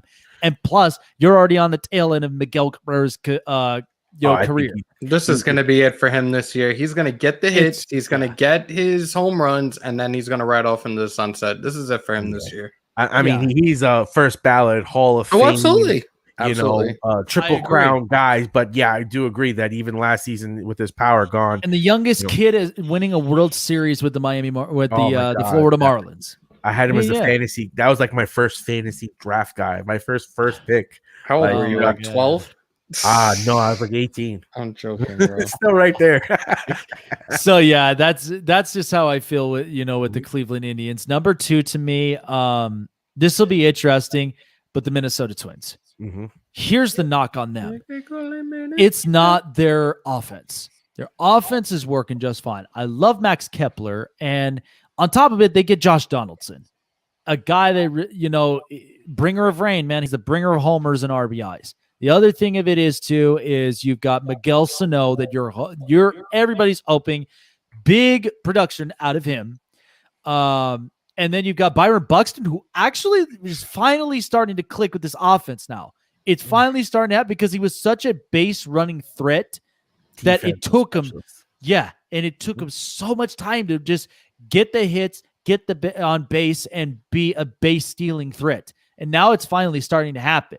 I'll say this, though. He's set up to be one of the biggest busts because he should have been bigger and better than that. Buxton was top I was so disappointed with that. Yeah, I was disappointed at the start because I was just like, oh, man, if it's going to end up like this, that's not going to look good. Like, it'll just be feeling like this was a reach and like he's just not the prospect. And then you got to trade him for some sort of incentive or something to keep the consistency. So the only knock for the Twins, it has to be the rotation. That's the only thing. They lose Jake Odorizzi. Now they do have Kenta Maeda, and they've lost even Kyle Gibson. I don't know what this rotation is going to look like. I know what you're going to get out the offense, but outside of some of these arms, Minnesota, they can get competitive, but they'll have a slight edge. But that's one that I think is the knock on them, is that rotation. This rotation has got to work. But if you really want to know who my number 1 is, it's got to be the Chicago White Sox. Here's what I said. I actually envisioned this years ago. The Chris Sale trade. I said, give Chicago 3-4 years, they will be competitive. Because the only thing I looked at from this front office, they were smart enough to get at least good draft picks. They were smart enough to end up getting prospects. And on top of it, they were also saving their money's worth up for those contracts. It's finally starting to happen. Jose Abreu has a short season MVP type year. Now what you're seeing out of Luis Robert. It is unfortunate watching Eloy Jimenez get hurt, but I know what I'm getting out of him. The other part of this also is the young pitching staff. Lucas Giolito, Ronaldo Lopez. I want to see Michael Kopech pitch. For God's sakes, I've been waiting on this kid to really just get up there. But then at the same time, you get Liam Hendricks. You'll get a bunch of bullpen guys. This is a team that's not screwing around. And after making the postseason last year was just the start. Now you're at 162 games. They're going to get serious, and they're going to make some noise. My other guy that who was it? Their second baseman or something like that. Tim I believe Anderson it was. Or Nick Madrigal. Well, there's Nick Madrigal that I think is going to be a really good guy. Tim Anderson, I do see as a standout and stud. You still got Yohan Moncada. Yeah, Yohan Moncada, but it was one other guy too. It was Andrew Vaughn? What was his name? It's like Monty Grandel. Their offense. That's he's going down the hole. That I'm worried about. Also, because their rotation is good, because you have Giolito, you have Keuchel, you have Lance Lynn. You also have a guy, like you said, a Mike Kopech, who this season, unfortunately, is not going to probably be a starter. He's going to come out of the bullpen. He'll come out of the bullpen, and I'm totally fine with that. But it's so depressing because, I mean, I'm a big fantasy guy, and I had Kopech for that rookie season when he was called up, and he was triple-digiting, just destroying guys, and then he blew out his arm right before the playoffs. But another two guys that they have that I think that's really interesting and underplayed is Carlos Rondon. What's his? Oh, I forgot the other guy. Daniel Cess. Those two guys also have good upside. So I think between the five of them, you get Liam Hendricks in the back end of the bullpen, and you have one of the best offenses because, yes, you did lose Jimenez, and you're hoping that he can come back from the real-life playoffs. Yeah. But a guy like Vaughn is a prodigious bat, a top prospect, and now for him to get some at bats, it's gonna hurt, but it couldn't hurt that much if he delivers. Yeah, absolutely. And isn't this funny though that they get Adam Eaton back after that was the deal that deal set them up even more than probably the Sale deal, because in that deal they got Giolito. Yeah, and on top of it, they get Giolito. They ended up getting Ronaldo Lopez because initially that was also what was helping getting Yohan Moncada and Michael Kopech. Yeah. So this Moncada is where a monster. Oh, Moncada, dude, I loved having Moncada on my fantasy baseball league. Like he was an absolute stud for me. Like if I had to choose in a lineup, I put him at the 2. Yep. I am putting him at the 2 because of what he's capable of, pushing. The guy can do it, and he's real good defensively at second. The other guy I was thinking of too in the middle of a lineup that you punch in is Danny Mendick. I think a guy that I think, because I look at some of these standout guys that I think Mendick is going to be one guy. He's not on this active roster as of now, but give him time to readjust his mechanics and his hitting. He's going to be a real good guy that's going to break out. I promise you. But that's what I look at in this AL Central is Kansas City, Detroit, Cleveland, Minnesota, and Chicago from 5-1. Yep. I think White Sox are a Final Four team, to be honest. Well, we'll see about that. Let's not get ahead of ourselves, but let's see about that. I like the young core, but let's just see how they work it. I mean, who are we afraid of? I mean, we know Yankees are going to be there. Oh, God. All right, moving on. Hey, if you want to guarantee, just plug in Jack Parkman. There we go. AL West. AL West. Oh my goodness. We have. Do I really need to explain myself with this? Yeah, pretenders and contenders. All right. So you got the Astros winning the division. You got the Angels The Angels finishing second. The A's finishing third. Seattle finishing fourth. Texas Rangers finishing fifth. No. Yeah, I would say Oakland potentially winning the division or finishing in second place. I think it's going to be a back and forth between them and the Astros. Angels maybe third, Mariners, and then Rangers. So I'm going to explain this really, really good. Taco's going to laugh at this. So Seattle Mariners, what the fuck are you guys? What kind of a franchise are you really? You have not been the same franchise since 2001. Last season they were interesting though. Kyle Lewis only. I mean, they did get the. I mean, we have one of Who the else big do I guys have in this coming up soon. rotation? This also look. This is, let me just tell you this. This is the most overrated, hyped franchise. It has been for a long time. Look, 2001. If you told me that, I would have just put my words in my mouth because Jay Buhner, Griffey Jr., Edgar Martinez, and the big unit. Yeah, I loved it. I was like, dude, this was a team that was really making some serious noise. But since then, it's not the same. And then they overhyped it with, we'll get Nelly Cruz, we'll get Robinson Cano, we'll go and get, we had Dustin Ackley of all. Oh my God, dude, I can't even begin to tell you how bad it was. I was like. So this team, I don't know what the hell they are, but I love Kyle Lewis. I do think they have some good studs that are coming up from from the farm system. JP Crawford, I think, is going to be a really good defensive infielder. But this offense and this pitching especially, for God's sakes, needs to work because this is why I'm like, this is what's going to make you laugh because the AL West has just been like this for a while. So, but Seattle, I see them as a rebuild. They're at 5. Texas at number 4. My only thing is, me living out here in Vegas, I love Joey Gallo, and I think he has really started to straighten up that plate discipline. He's been looking really good with his swing lately. Now, the Rangers, the only concern is the rotation. The rotation is young. Now, here's what's really going to make you guys laugh. How is it that Rougned Odor and Sam Leclerc are not on the active roster? Because Odor hasn't hit for like 2 years. Oh, the last did we overhype Odor with that hop? The last time he hit something was when he hit Batista square across the face. Yeah, like he is not hit. Like he's like he'll get a little bit of home runs, but his average has been so meh that you just rather move on. I do like that they got a guy from the Rockies and David Dahl. And I really do. I like David Dahl. I think he's a guy that really works and punches in with this lineup, along with him and Gallo. Now, it's interesting for me because of just this is also a team that lost Elvis Andrus. Now they are plugging in Chris Davis, but I just feel like it's just going to be one of those teams that they're just going to get home runs. Yep. They're not, their average is going to be terrible. Now they could put up the runs as far as their RBIs go, but when your average is bad as a team, it's going to be very, very difficult to create runs, let alone score them. I'll be honest. I think that between the Mariners and the Rangers, they're both basically just in a race to see if they can get, Jack Leiter.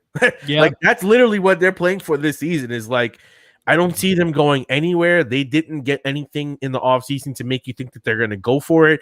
Yeah. Even with the Mariners, they're keeping Jared Kelenic down, and he already might be one of their best outfielders, and he's not even getting a chance to play yet.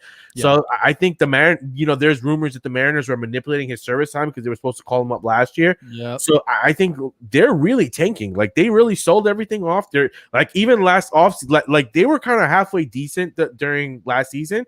And then they sold everything off, and then just to get more prospects to be, in the same position. So I feel like that's a forever rebuild. They've been rebuilding since, I can't even remember 2003, 2004. They haven't gone anywhere. I mean, my God, Texas just hadn't been the same since 2010, 2011 when they had Michael Young. Here. Oh, Charles, the Arizona homer. The dude at the bottom is the talented Dirty Taco from the Daily Sporting. Yep. Yeah, Texas, since they had Michael Young, Ian Kinsler, Elvis Andrus, Josh Hamilton, Nelson Cruz, and Adrian Beltre, it hasn't been the same. Even Mike Napoli. Yeah. I mean, it's not. Oh my God! But their rotation, that was a long time ago. Their rotation when they had C.J. Wilson, Matt Harrison, and they had a couple of these guys. Like, it has not been the same. Nope. So the number 3, it's the LA Angels of Anaheim. Let's be honest.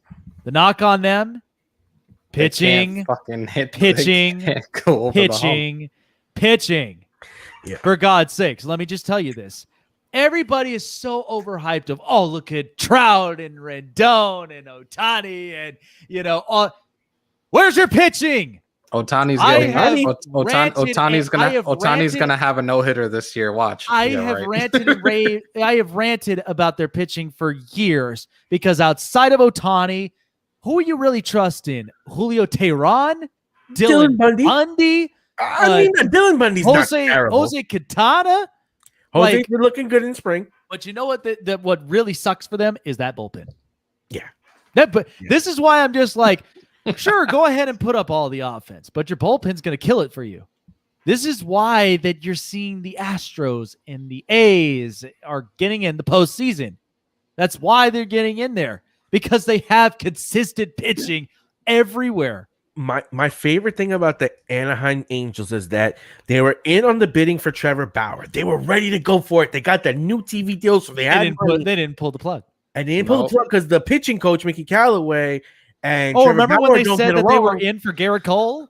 Yep. And guess what? Mickey now is out with all those allegations. It's like, you literally didn't get Bauer. You were gonna spend the money. You watched because of your the pitching Dodgers coach. Get him because the guy that you have that had all these allegations and accusations against him that's no longer with the team.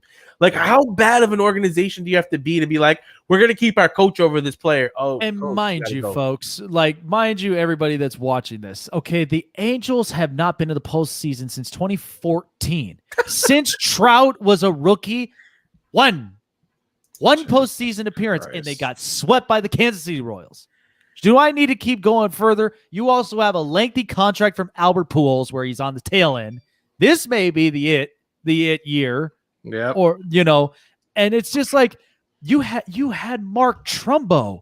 You had Andrelton Simmons. Is Trumbo even in the league anymore? No. I don't know. Was he off of injury for Baltimore? Where the hell is he at? They always would get a Josh Hamilton or Albert Pujols type with just the albatross contract that handcuffs them from doing anything on the pitching. They will always go for the hitter. Because here's what's funny about this. They relied, like Seattle with Felix Hernandez, they relied on Jared Weaver for far too long. That's what killed them. He was not good. He was good, but not that good. And what's unfortunate is CJ Wilson, no matter how much that he pitched great in Texas, and then he just falls apart. He's injury prone with the Angels. And then the other part is you had Matt Shoemaker.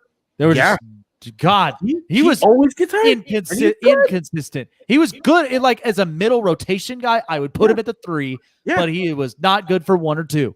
Oh. And then you have a couple of these Trevor Cahill. You had are you serious? Ohtani does have that number 1 type upside, but now the question is his health. That's the thing is, who are you going to rely on to follow up with that? Because I know what I'm getting out of Ohtani. Rotation in order to get Ohtani. So Ohtani would probably start once a week, every 6 days, they're saying. Because also you can't afford to lose his bat because this whole team is built on offense. And he's probably one of your top 3 hitters in that lineup. And you know what's funny is what I liked what the Angels did was when they went and got Houston Street as a closer. They needed that. And then they fixed up the bullpen. I was like, okay, this is actually working well for them. And then they just go backwards again.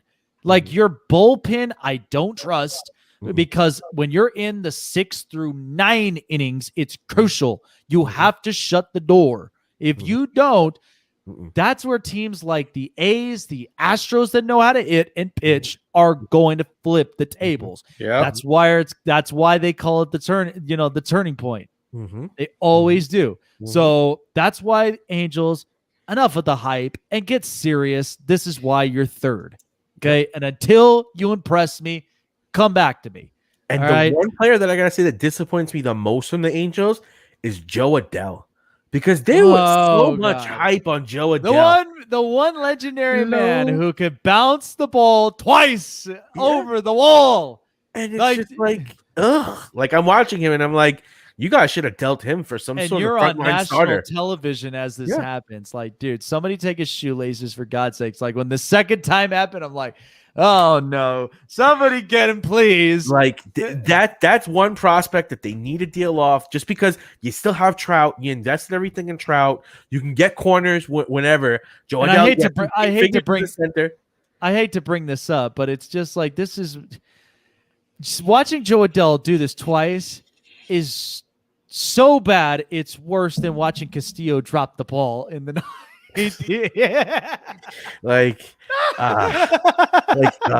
the worst part is that kills your resale value on him because when you're watching guys do stuff like this, it's harder for you to get something for him because a Luis Castillo and a Joe Adell deal. That makes so much sense to me because it's you give the Reds a nice future prospect because they're dealing everything off. The Angels get a frontline pitcher that could help them compete in a division where, let's face it, there's especially with Verlander down, who's really the number 1 ace out of the AL West. And let me be honest with you, because when I looked at this with the Julio Teheran, I'm like, are you telling me you couldn't even get a push for Jameson Taillon? You couldn't even get a push for Trevor? Any of those guys, for nothing. Yeah, you tried. You even tried with Steven Strasburg. That didn't work. You tried with Madison Bumgarner. That didn't work. Yeah. So what the hell are you doing? Yeah. It's just you're not figuring this out right. And that's where I'm just the Angels, they'll push for their TV deals. That's why we mentioned it with the contract with their broadcasters and their television providers. But still, give Mike Trout a freaking ring for God's sakes. Trout because end up leaving there soon. I feel like Trout will be a Dodger. When can he opt out? Oh my God, you can't let him go to the Dodgers. That's what I feel like. He's gonna go to the Mets or the Yankees. To me, the Angels' biggest mistake this offseason was letting Yu Darvish go to the San Diego Padres for virtually nothing. Yep. Because the Padres acquired all these, they were like Thanos out there acquiring pitchers it's the Infinity Gauntlet. They're like, okay, we have to beat the Dodgers. Guess what? I need a 5-man rotation because their top end rotation is really good. So we got to battle every night. You want to know kind of how this all started? Remember the time when they acquired Zach Greinke in 2012 and they let him walk to go to the Dodgers the next year? It's just that's how all of this started. And then you rely on Jared Weaver, and he only gets one no-hitter, and then he's shit. Yeah, like that's it. Like, and the GM, I think that GM needs to go. Oh my God, Billy Epler, he's already gone. Billy Oh. Epler is shit. Yeah, like he is terrible. One of the worst. Terrible. Like, yeah, like if you really want asses in the stands, like I get it. You get these promotionals and all this other stuff. I understand how business works, but also I know what competitiveness looks like. Yeah. That does not look like it. Why is it that the A's, the Astros, and all that, or even for God's sakes, the Rangers make the postseason and you don't? Mm-hmm. That's terrible. That's the worst resume you could ever put on yourself if you're running the Angels. That's where they really need to turn this around. And then they go and get Joe Madden. Then they go and get a new GM. Like, you guys really trying to save yourselves? Yes. Like, you're saving jobs? Clearly. But exactly the what worst it thing about is. it is that they've had perennially one of the, if not the best, a generational, a Mickey Mantle type player, and to not be able to get him to the playoffs is a huge indictment on that whole organization. The day Mike Trout decides to say, I cannot play here anymore, trade me, they cannot say anything. They have to say, where do you want to go? Because we failed you time and time and time again. Because his career can't go forever. Yeah, like, they will and fail if he him never makes it to miserably. the playoffs and does anything, at what point can you start to say Mookie Betts was a better player than him because Mookie Betts helped take teams to the championship and deliver in big games? He'll never have the opportunity to deliver in a big game to help his legacy. And you know what's so funny is I looked at jersey sales, and you want to know where Mike Trout is? He's 10th. Really? He's 10. Number one is Betts and like Lindor. Number two is Bellinger. Number 3 is Tatis. Yeah. And then you have Lindor. You have Lindor at 4, and then Kershaw at 5. You know what? He needs to change his jersey number so he can get his sales back up. Yeah, no shit, right? Number 2, I feel like this is going to be one of those, cat dog fights. But I feel like the Houston Astros, this is also one of those close game edges, but I feel like the Astros will finish up second in the AL West because this is also without Garrett Cole. They might still hang on with Justin Verlander, but I'm wondering when. And then you have Zach Greinke as well. But they do have some decent arms. They do have decent arms there, but it's that lineup. Carlos Correa, Alex Bregman, Jose Altuve, Yordan Alvarez. You still have some bats in the lineup that can make some serious noise. But it's one of those tough stretches when you look at this rotation and outside of that how consistent can they truly be? And listen, I know we've got old and dusty back in managing. I think the Astros are a little underrated right now because you're still talking about Bregman, who's still one of the best hitters in the game. You still have a guy like Kyle Tucker, who I feel like is really going under the radar as a young prospect who I think he could be one of the top, 10 to 15 outfielders in the game between his speed and his power production. And I think one of the big things that you have to look at with them also is like they have the Javier kid, they have Wilmer Valdez. They have a couple of these young pitching prospects last season who came out and delivered way better than I could have ever expected. So if they get somewhat of that repeat, I think that their rotation might hold up a little bit better than the Athletics. Maybe not at the top end because I do think Luzardo might be the best guy in the division. But after that, I think that they can start matching up. And I think offensively, they're a little bit better than the Athletics. But I do think like you said, it's going to be a tight matchup, and it's going to be who comes down to making the trades or getting the next piece that they need to fill the puzzle. Because I feel like both the Athletics and the Astros are incomplete teams. They need another piece or two for them to really be competitive. No, absolutely. I mean, I agree because if for them to be a complete team, they've got to have at least those right pieces because Houston would be a complete team, but if Verlander was back even. Yeah. Like if you told me I'm getting Verlander from the start of the season, plus I have Greinke, and now I only need 3 kids to get me through the season, and you got Lance McCullers, I could do that. Especially with that offense, you got Presley in the back end of the rotation. They're not that bad. But if you don't have Verlander, you don't have Cole, and now you're telling me Greinke's your number 1, and I need kids to fill, and I got McCullers at 2, and I need kids filling in from 3 to 5. That's when I say it's a toss-up. But if they have a healthy Verlander, they win this division easy. Yeah, absolutely. So finally, my number 1, it's definitely the Oakland A's that win this division because here's the thing about it: the A's are sneaky at times. They really, really are, because this is a team that can catch fire very easily, and they know where their strengths are. Now, the rotation is going to be very interesting for me, but here's what I'm getting. I got Frankie Montez back. I've got Sean Manaea, that hoping that he's going to really step things up with his slider and his breaking ball, because he needs to.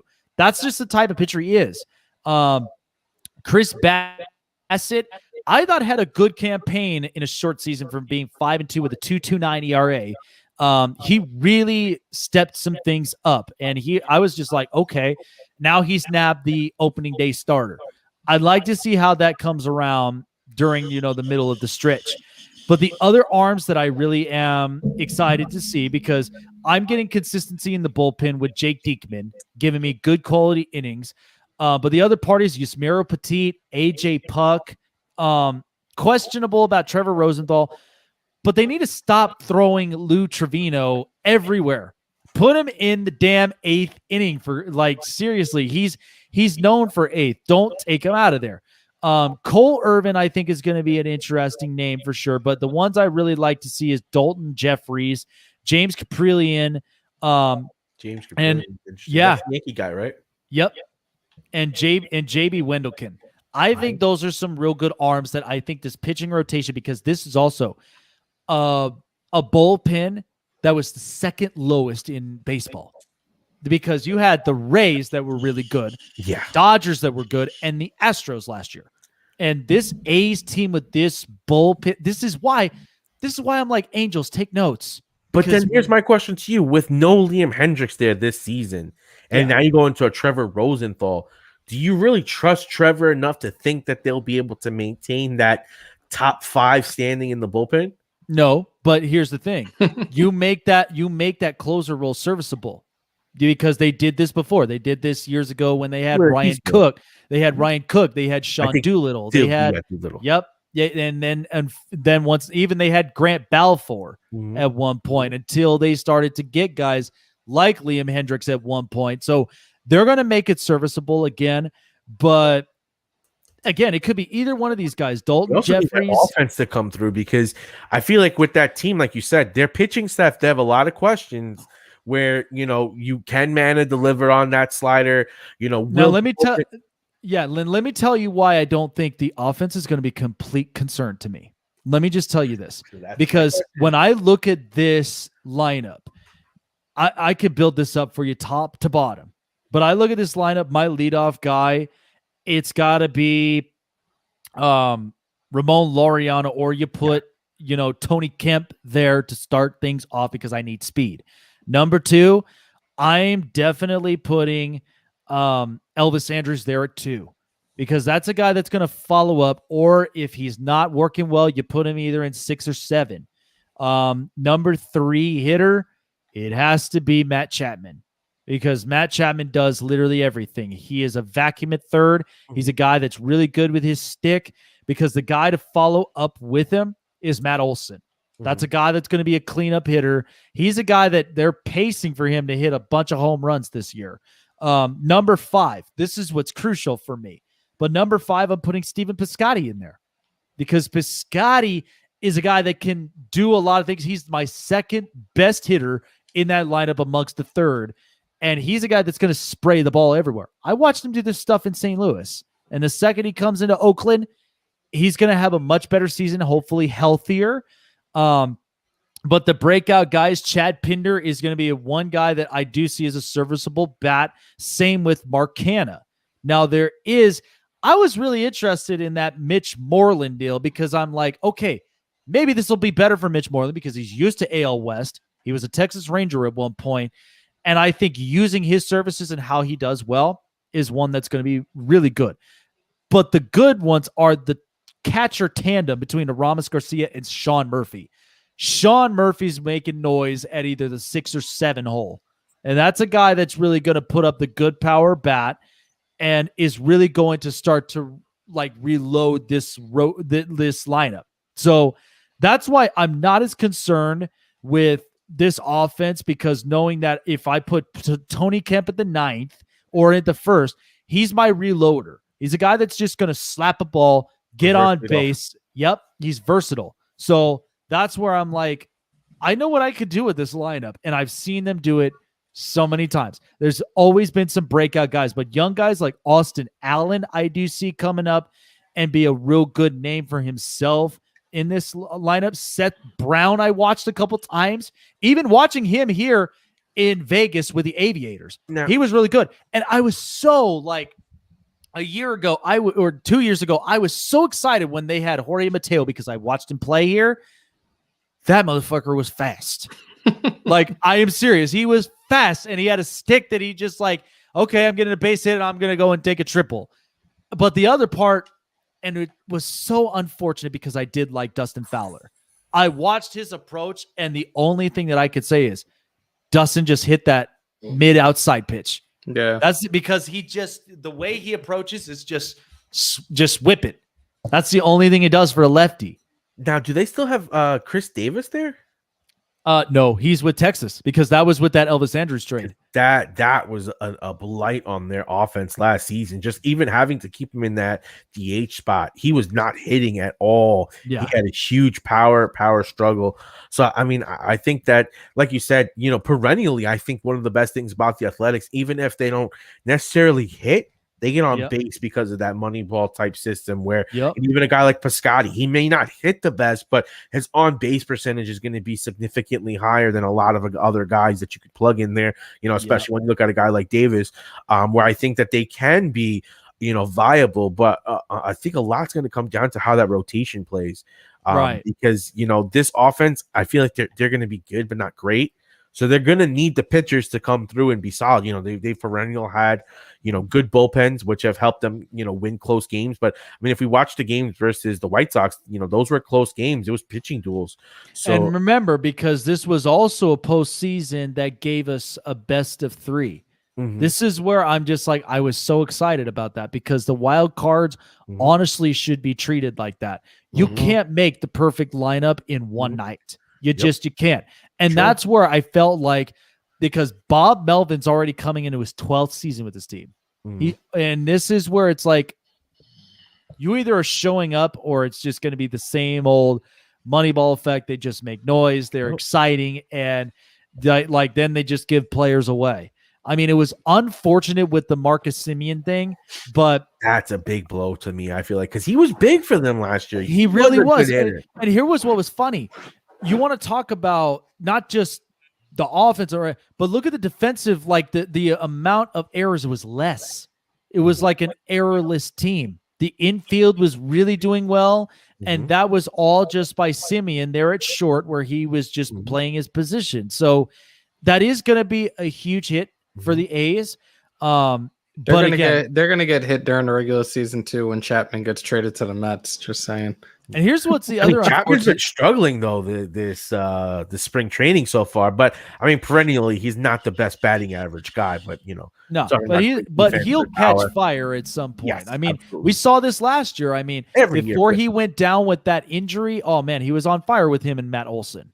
That's where I was just like, I don't know if they have enough offense to beat these Astros, because if you're talking about a healthy Jordan and you're talking about a healthy Tucker and a healthy Correa and a healthy Altuve and a healthy Bregman, I mean, you're talking about 4 potential MVP candidates there between, Bregman, and you have Jordan. Jordan, when he's healthy, he's probably the second best hitter, after maybe the third best, because Ohtani is like on some next level hitting. Oh, dude can hit, man. Oh, yeah, dude can really says. Like I'm really shocked. Like I've never seen a two-way player. I mean, obviously because they don't let none of us have. Ways, but none of us have. Like the way what he's doing, it's like I would hope that some of these guys in college who can hit and pitch get an opportunity to do what he's doing, because this kid is phenomenal. He's a prodigious talent, but again, like you said, the Angels, they just who knows what they're doing. They get players to get players, and they go nowhere. That's where I'm just like, are you just trying to get ticket sales, or what the hell are you doing? That's where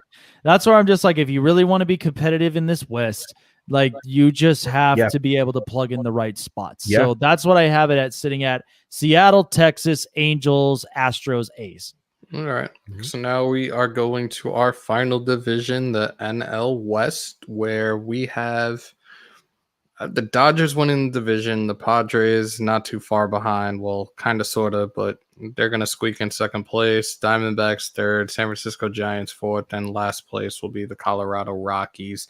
I truly believe with the way that San Diego has built what they've built over the last year that they could definitely be a legit contender this year, especially with that big money contract that Tatis just recently signed. Left side's heavy. Hell yeah, it's heavy. I'll just keep saying it when I'm up over $500 million there. contract. I mean, Hotspur's not making no slouch of a contract either. Nah. Oh dear God, no! The entire outfield is insane. The entire infield's contract is valued at $800 million. That's what I'm saying. Like, I'm not even joking. Like, that's the exact number. Like, that's insane. Yeah, it's close to $1 billion. Yeah. Like, and Hosmer was the first domino that they got. They said, okay, we're going to start building this back. Like, see, to me, if you watch the way the Padres did this, they were so smart because they had the prospects because they were sucked for so bad. So what do? They get Hosmer, and he's the culture bringer. And then they keep Will Myers there, and he's another guy that's been consistently good. Then what do? They say, okay, we'll spend on Machado, even though people think that it's a year too early. He was horrible that first year, but then Tatis came up, and then all of a sudden now you're looking at a team that's now able to make moves, and like they have young prospects in order to make moves. Now they have young, stable veteran, or not young, stable veterans, but Machado's not that old, but he's a veteran at the same time. And I think that's the perfect guy to put with the Tatis because he can lead by example. But I think that's how you build a team. What they did, the Angels need to take notes. I'm looking forward to playing the show with them. Now, here's what's going to be funny because this might actually be a little bit of a reality check because I've also seen this too. But looking at it from the bottom, the Arizona Diamondbacks, I see them finishing 5th. I mean, this is a team that, like, even though that they are getting some young guys coming up, and I still get some veterans like Ketel Marte, David Peralta, and a couple others.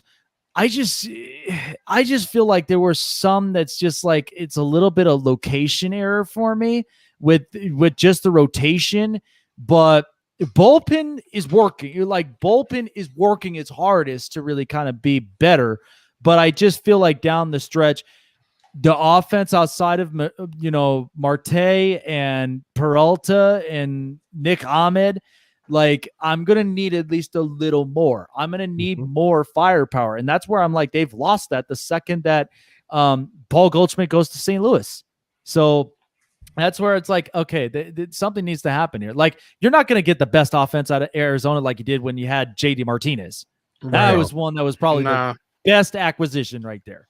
And I think one of the big letdowns to them is that when Zach Gallen got that fracture in his arm, because he was going to be one of their big time starters, and he was a really good player for them. So I think that just alone kind of devastated. And mind you, you had Zach Godfrey and you also had Robbie Ray. I was like, okay, this is going to be one of those middle of the pack teams that could make noise or they could sneak in somehow, and then it's just like they went backwards. So. 4th is the Colorado Rockies. And like they got Kyle Freeland that I know that I'm like, okay, he can be good to really kind of pitch around. And even who was it? Marquez. Yep. Marquez. He's good on the road. Yeah. He's good on the road. Yeah. But the only superstar now that I have to rely on is Trevor Story. That's the only guy that I have to rely on. Like, you're telling me Ryan McMahon's going to give you more runs. You're going to tell me Raimel Tapia. He's only going to give you the speed and the hits. But this Rockies, they have Garrett Hampson, who I think this year is going to be set to break out. I think that's going to be a guy that they're really going to have to rely on, a former top prospect. But, with Brandon Rogers being out and with him giving him that speed and power combination, I think he's the name to watch out for that offense that actually might shock a lot of people and deliver, really good production. Yeah, it would be interesting to see there. And that's why I'm just like, this has been a wrap for the Rockies for a long time now. I mean, you think about the talents that they've wasted: Andres Galarraga, Matt Holliday, Troy Tulowitzki, Nolan Arenado. Now you got Trevor Story right there on that same mix. And even when they had a pitching rotation with Ubaldo Jimenez, and a couple of these guys, they didn't build upon it, which is sad because you think of a team that punched their ticket in the postseason.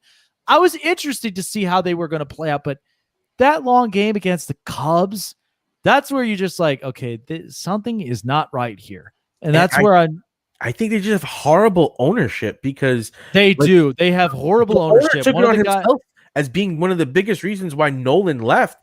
And in that Nolan Arenado deal, they ate most of the money and they got virtually no pros. They basically got gave away fleeced. Nolan Arenado because he was unhappy for so long there and got nothing back for one of the top players in the league. Yep. So, I mean, I think it's hard to see them doing anything when management is running a team like that. I think that they're probably going to end up selling Story before the deadline because if they don't, that's moronic. And again, it's sad because you're also, like I said, you had Andres Galarraga, you had Vinny Castilla, you had Todd Elton, you had so Larry many Walker. oh my God, you had all these back in the day. Yep, Larry Walker was Good such a God, badass after man. Montreal, dude. Mhm. Like that's where it's just like it's such a disappointing franchise. But again, it always is about who your owner is, who your GM is, and that's what's going to predict how your future of your franchise is going to run. The Sanford Rockies are the angels of the NL. Yeah, no shit, right? So third is the San Francisco Giants. Look, they always seem to surprise me at any time. Now, Buster Posey's back. Buster Posey's going to be playing for a full season. And that is where it's like, okay, there's our leader in the lineup. Brandon Belt, you're still getting some longevity out of him. Mike Yastrzemski, I was really interested to see how he's going to perform. I think he's going to be a real good kid. Donovan Solano really caught my attention as far as small ball hitting. He was like a guy I could put in a 2-hole that he could just get things going. But this was a long time for Donovan Solano. My God, Miami and a couple of places, I was just like, dude, this guy's not going to make it, man. This guy's going to be disappointing. Then he just like made it happen for me, this past season, for as short as it was. But I think San Francisco, the rotation is going to be questionable. Bullpen, I think, is going to be maybe intermediate, but that's a team that I do kind of finish middle of the pack at third. Number 2, it's the San Diego Padres. Now, here's where I'm going to really enlighten you with this. The Padres did this before. You know how big, how rant and raving they were about getting James Shields. And then you go and get Will Myers. Then you go and get Justin Upton, BJ Upton. And then where they end up? They were not such a good team. I'm not saying this is the type of team that they're going to be like that, but let's not get into the hype. Let's just slow ourselves down here. I love Tatis. Machado's a prima donna, but he's such a damn good player. I've always loved Eric Hosmer since Kansas City. But if you really want to piss off the Dodgers, you got to play this thing right. This is where they were just getting all these acquisitions like Mark Melancon and their bullpen and Blake Snell and Yu Darvish, and now they have Mike Clevenger and Mike Paddock. I'm like, okay, they're stepping on the boot a little bit. So I'm just like, they were great though. They were great. Yeah. Like, I think one of the biggest things that they have going for them is they have so many prospects that they can still use for anything. But their offense, I mean, they still got Tommy Pham, who I think is a really underrated outfielder. You got Trent Grisham, who's another underrated outfielder. Jurickson Profar. Nola at a potential catcher Nola, position, who's a really solid guy. And then their rotation, when you're throwing Paddock as your fourth, I mean, I think Paddock has unlimited upside as a young starter. He does. You have Darvish, and I think that rotation is going to be mighty, mighty fine. I think that it'll be really interesting to see the battles between the Dodgers and the the Padres, because I think that's what it's really going to come down to. Who does better versus who in that regular season to win that division? It's really going to be great. And this is what's funny about this, because now the number 1, it's obvious. It's going to be the LA Dodgers, because here's the thing. The Padres were stepping up on their boots, and what did the Dodgers do? Oh, we win a World Series. We've already got Mookie Betts. Come on over, Trevor Bauer. We're just going to get another superstar to piss you off. Bauer. And that's always what the Dodgers will do. They're just like, oh, you think this is easy? We'll just piss you off that way. And an organization with an unlimited farm system, like, my God, it's like they don't have any bad prospects. Now, the only thing is, can Gavin Lux really play in this league?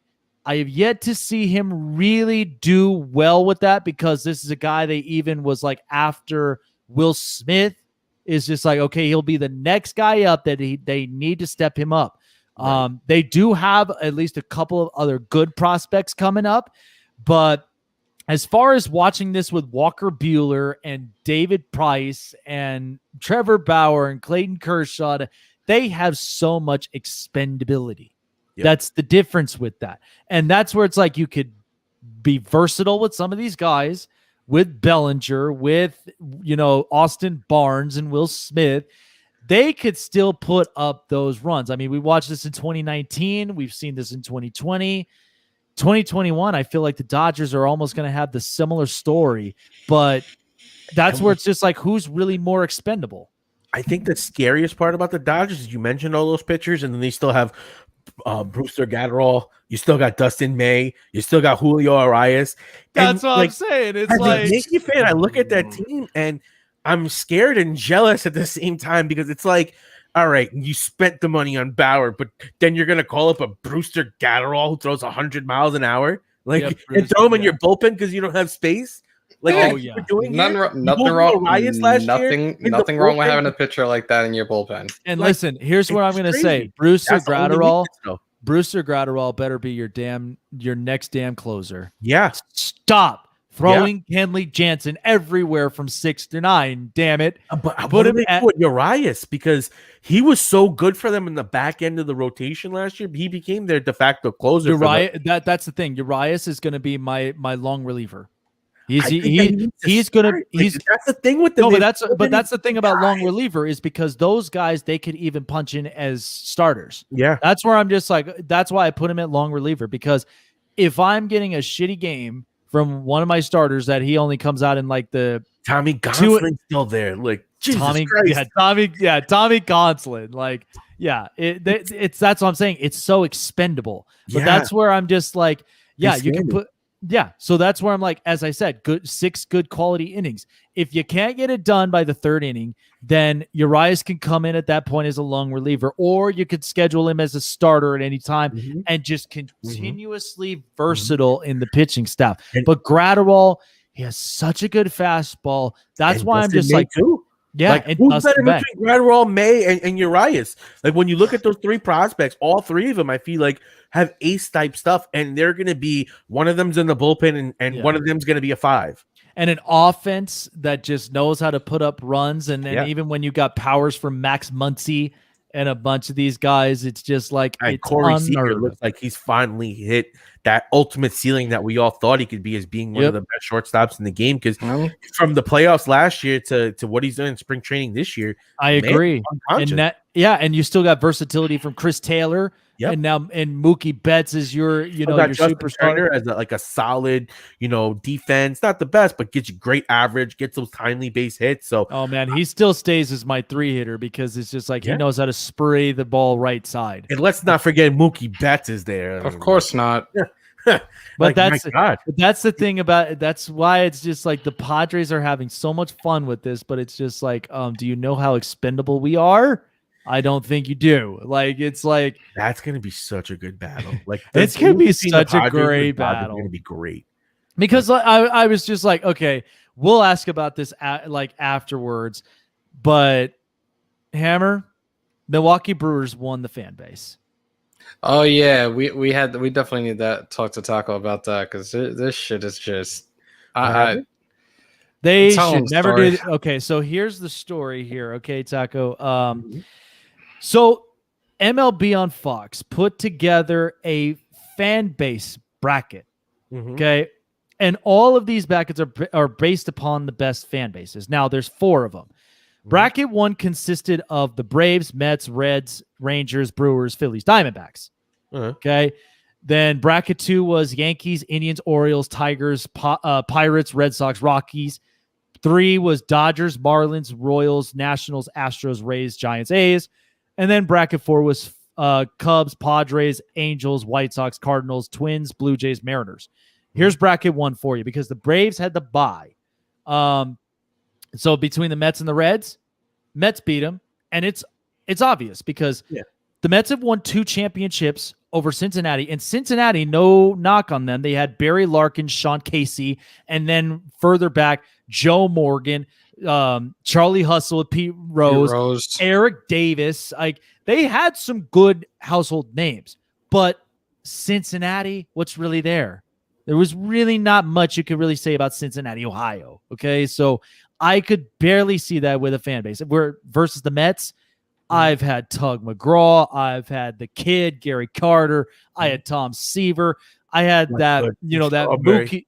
Yeah, I had that Mookie Wilson boot to Bill Buckner over there with that World Series championship. And, Doc Gooden. Like, I've had a fan base with the Mets right there. Carlos Beltran as he looks at strike. Carlos Delgado. Carlos Delgado, bro. Bobby Bonilla. Yep, Bobby Bonilla. Like, he's causing problems now. Stop being an asshole. But yeah. So it's like I've got a fan base with the Mets. Now, Rangers, Brewers beat the Rangers. I get it because the Rangers honestly never really had anything as far as history outside of Nolan Ryan, outside of Pudge, and then that stacked team with Hamilton and Cruz and all of them. I didn't have that with all of that for years with the Rangers until they happened. But the Brewers, I've had Robin Yount. I have the legendary Bob Uecker.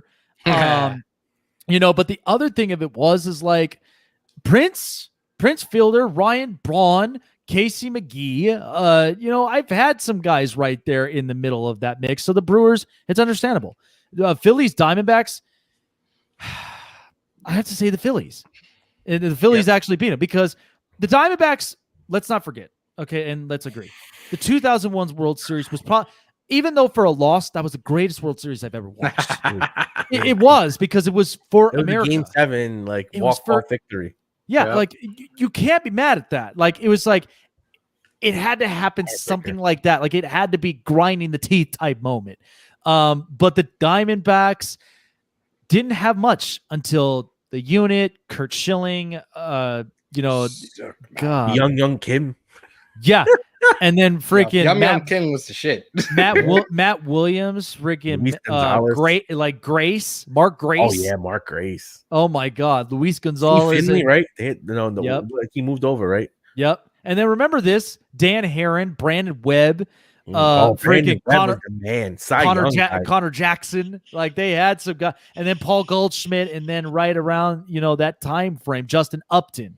So the Diamondbacks had something, but here's the thing with the Phillies history: Mike Schmidt, John Kruk, Mitch Williams, Ryan Howard, Pat the Bat Burrell.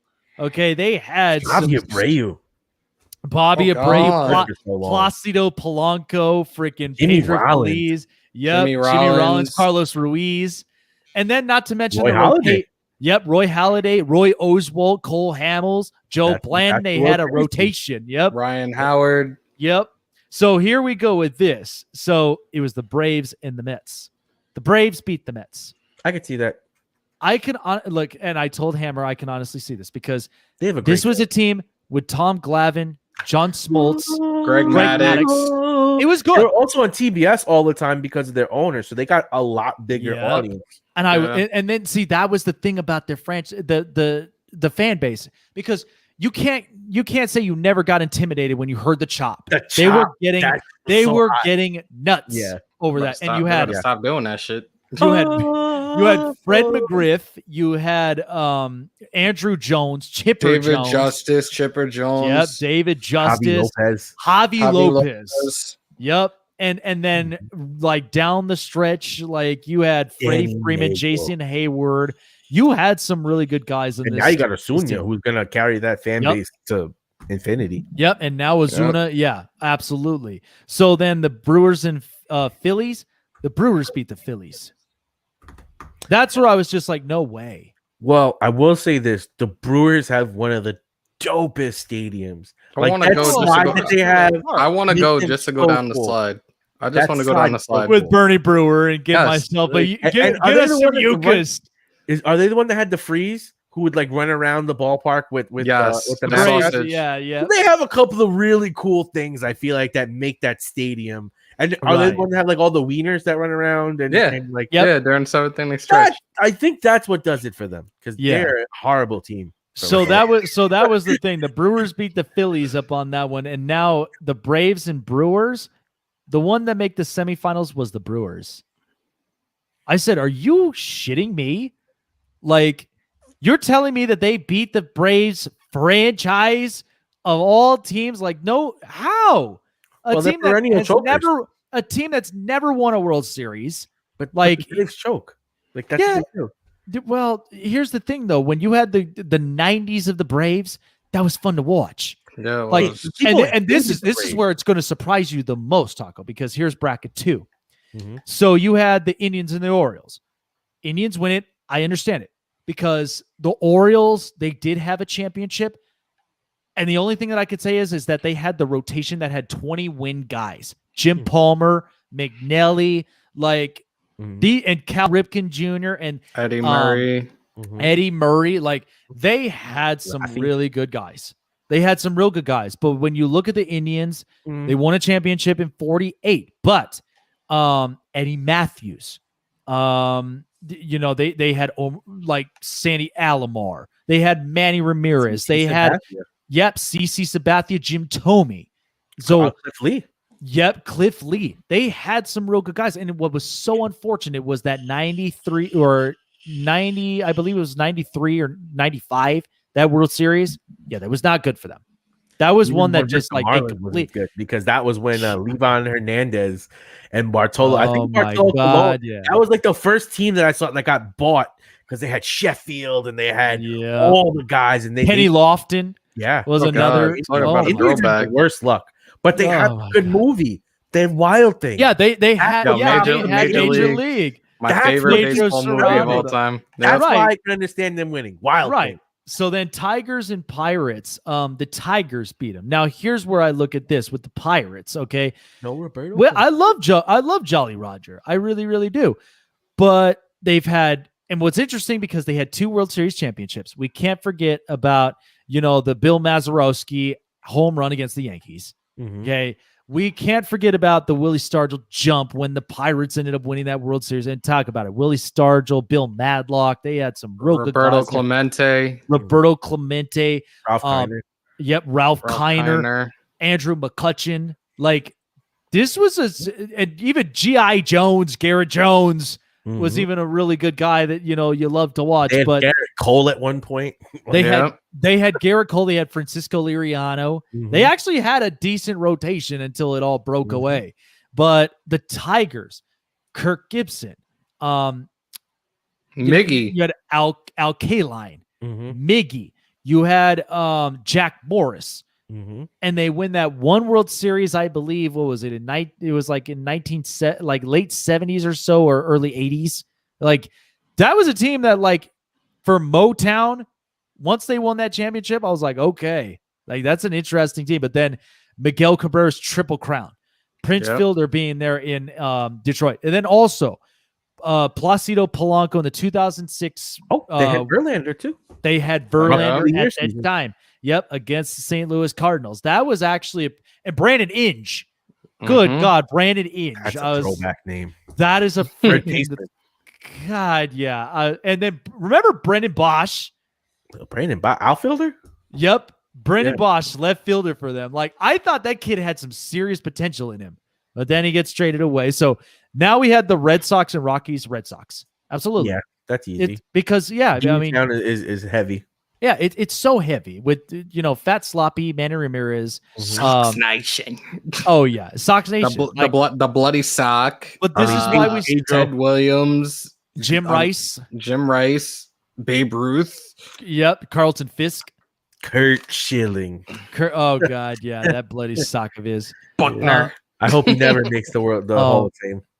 Oh, God, man. But it's been long histories with the Boston Red Sox. So now you have the Yankees, Indians, Tigers, Red Sox. Are you ready for this, Taco? Indians beat the Yankees? Yep. Wild Thing. No. You can't defeat Major League has to be the reason. You can think about who have the Indians ever had that you could say, like, we have Babe freaking Ruth. But we have Derek freaking Jeter. But hold on a second. And I didn't even know this. You thing was guys going watched on. Anger Management, right? Yeah, of course. The second that you got Roger Clemens and Derek Jeter and that one skid, you're there with the Yankees. Goose Like, Fraba. yeah, and New York, New York was like, it's big, it's popping. Like, that's an empire. You can't tell me just from that. Shut up. Like, that's the only thing. Long history. Like, here's what's funny, Taco. I remember meeting a guy that we was literally like, when I got my Babe Ruth picture framed, that was sitting in the garage for 15 years. Okay. And never been framed. When I went to frame it, an older gentleman comes up to me and he's like, "Dad, that's a beautiful picture." I'm like, "Thank you." And he was just like, "I'm going over and having dinner with Don Larson and his wife." I was like, "Wait, Don Larson that threw a perfect game in the freaking World Series?" I was like, "No shit." It was freaking awesome. There's so many. That's why I'm like, I have the Yankee stuff for a reason, because there were memories behind it. Yeah. And that was just me being a kid, loving baseball and watching it. So one of my favorite Yankee memories was the David Cone perfect game, because Don Larson was at that game that he threw. Yeah. So, yeah, dude. Yankee lore is just the best. Yeah, and that's why I'm just like, how? So the Tigers and the Red Sox, the Red Sox beat the Tigers. The championships, I mean, Beantown. Now it comes down to Red Sox Indians. And the Red Sox made it into the semifinals, as it should have, honestly. Because the Indians didn't hold up. Because here's the thing, the Indians had opportunities, 93, 2016. You couldn't get the job done. Like, you choked it at times, to where, like, the Indians, like, you had to rely on guys like Justin Masterson and Matt Laporta and freaking, like, some of these. So you're telling me the Indians can beat the Yankees, but the Indians can't beat the Red Sox? See, do you understand? Do you understand that bullshit? I was like, I was expecting them to at least beat the Red Sox then. That was what was bullshit. So now we're at bracket 3. Dodgers, Marlins. Oh yeah, Dodgers. Yeah. I mean, the Marlins had 2 championships from 97 and 2003. I mean, the Edgar Renteria base hit, Trail Willis, the D train. We got introduced to that. Yes. One of the best. Oh my God. Miguel Cabrera, the youngest kid at his age to winning a World Series. Brown. Yep. Josh Beckett and Pudge Rodriguez. Beckett. God, AJ yeah. Burnett. Oh yeah. AJ Burnett. Like, that was, and then you look at the one team, Cody Ross, Hanley Ramirez, Josh Willingham, freaking Jorge Cantu. That was a tough loss. That was such a tough loss. That was a tough loss. But they had some good histories. But the Dodgers, though, I mean, it's been a long time running with them, and now they have 7 championships. They've had long years, like from Brooklyn to LA. 7. And, yeah, 7. Royals, Nationals. The Nationals beat the Royals. So this is where I kind of understand this, because the Nationals as the Senators. I mean, Walter Johnson. The Nationals as the Montreal Expos. Yeah, the Montreal Expos. That's where you kind of get more of the histories too, because of Vlad Guerrero, Larry Walker, Gary Carter.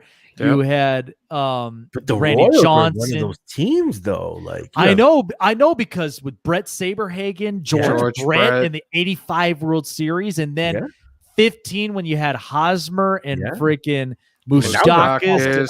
How many blown saves could the Mets have in one series? Like, I can't think these guys are one of the best clutch hitting teams in the history. Like, every single time, it was when the closer came out, I knew the game was back on. Oh my God, it was great.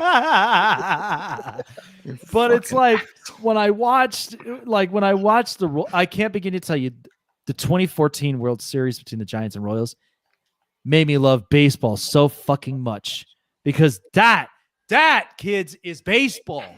That is how you fucking play baseball. None of this home run shit. Like, small ball freaking work. They didn't care. Check stick the long ball, bro. Oh my God. But here was the thing. They had home run hitters, but they didn't have to use it all the time. All they had to do was situational hitting. When you have a shift, hit the line anymore. or It bunt. sucks so They bad. need to do away with that shift now. Like seriously, really, and really they're on the Learn verge how of to doing hit the it ball too. to the opposite side of the field. Let them shift wherever they want. Learn how to hit the ball properly. I'm sorry, but I got to give some positive hopes. But for all of our hockey fans up out there, the Buffalo Sabres just snapped their 18-game winless streak. Oh, Jesus Christ! It finally happened. They beat the Penguins 6-1. Oh my God! God! Why? My God. What the? Oh my God! Why am I not surprised? In Buffalo, I felt like they were like, I don't know, like They're Buffalo. sorry ass. They are sorry ass. They had the goaltender that was in like the Olympic team or whatever. Yeah, Miller. Olmark. Yeah, Like- Miller. Yep. Like he was great, and then I feel like Buffalo had like the thrill. Everyone was like Buffalo, and then Taylor Hall is overrated. yeah, Taylor man. Hall is overrated. God Jeff damn Skinner, it. unfortunately, fell off a cliff. How often does Buffalo have a better football team than hockey team?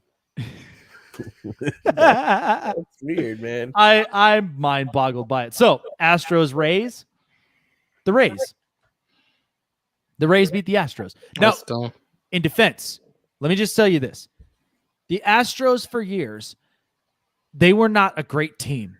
They were not a great team. They were only known for unis until Bagwell. the Long Island Kid with Craig Biggio, then freaking Jeff Jeff Bagwell, David Billy Bell, Wagner, Billy Bell, Wagner, Lance Carlos Berkman, Beltran, Carlos Lance Berkman. Beltran. But Yup. also, you have to take into consideration the Bad News Bears when they played in the Astrodome. You have to take into consideration Towers Hill. You have to take into consideration the Houston Astrodome, the eighth wonder of the world. Like that shit And blew here- my and mind. here's man. why Take into people- consideration the cheating scandal, the number one garbage can bangers. Oh, God, Yep. just leave that alone. Yep, exactly. But here's the thing about the Rays, because the Rays were in. Let me just tell you, kids, this for those that look at history, but they were established in 1998. Thank you to George Steinbrenner, who put in a little bit of a little thank you to Bud Selig and did him a favor of getting a franchise into Florida. So it was easy enough for him to watch the Yankees in Tampa at Tropicana Field, so that, that way then he didn't have to travel to New York every time. So it was like he did him a favor. But when they were the Devil Rays, they did have Wade Boggs. They did have Wade Boggs. Now, they were not the great team, but until they changed their name to the Rays, Carlos Pena happened. BJ Upton happened. Evan Longoria, Ben Frederick Zobrist, Griff. Fred Yep. McGriff. Cliff Floyd, Eric Ivan Hinsky. Longoria. Yep, Eric Hinsky. They had David Price. Then at one point they had James Shields, the working horse, Chad Bradford, Grant Belfour, Rocco Baldelli. Willie Ibar. Oh my God, Willie Ibar. Wasn't Joey Votto there at one point too? No, he wasn't. No, he's been a Red. his Not whole life. Votto. Who am I thinking? Not Votto. Who the hell am I thinking of? Chris Archer, because he came back. No, it was a catcher. right. Catcher. Oh my God, Deanna Navarro. Navarro was there. Didn't they have Travis Darno for a little bit for like half? They of did. the They season? did have him Went for a to the little Braves. bit. Yep. That was such a bad let go by the Mets. Travis Darno.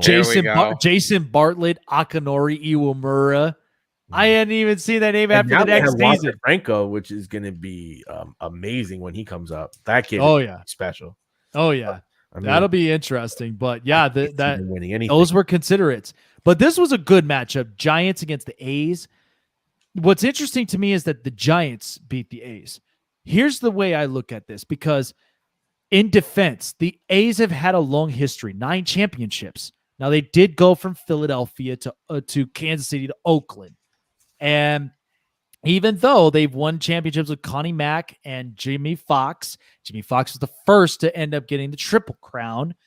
The other part of this is 72, 73, 74. If Charlie Finley didn't fuck that up, they would have still been a legendary franchise next to the Yankees and the Dodgers and all of them. And Jose Canseco, Ricky Henderson, Mark McGuire. Did we get 2 guys from them? Didn't they have Goose Gossage, and they had Reggie Jackson, right? Yep. They had What was Reggie his name? Jackson. They also had Catfish Hunter and Raleigh Fingers. Catfish Hunter, that's what I was thinking. Carney Lansford over there at third. freaking who else was it that was, oh my god, it was such a Dennis Eckersley, like one of their damn top closers. They had some really good guys. And then the 2006 year, they had Eric Chavez, Houston Street. They had, or even the 2002 Moneyball team.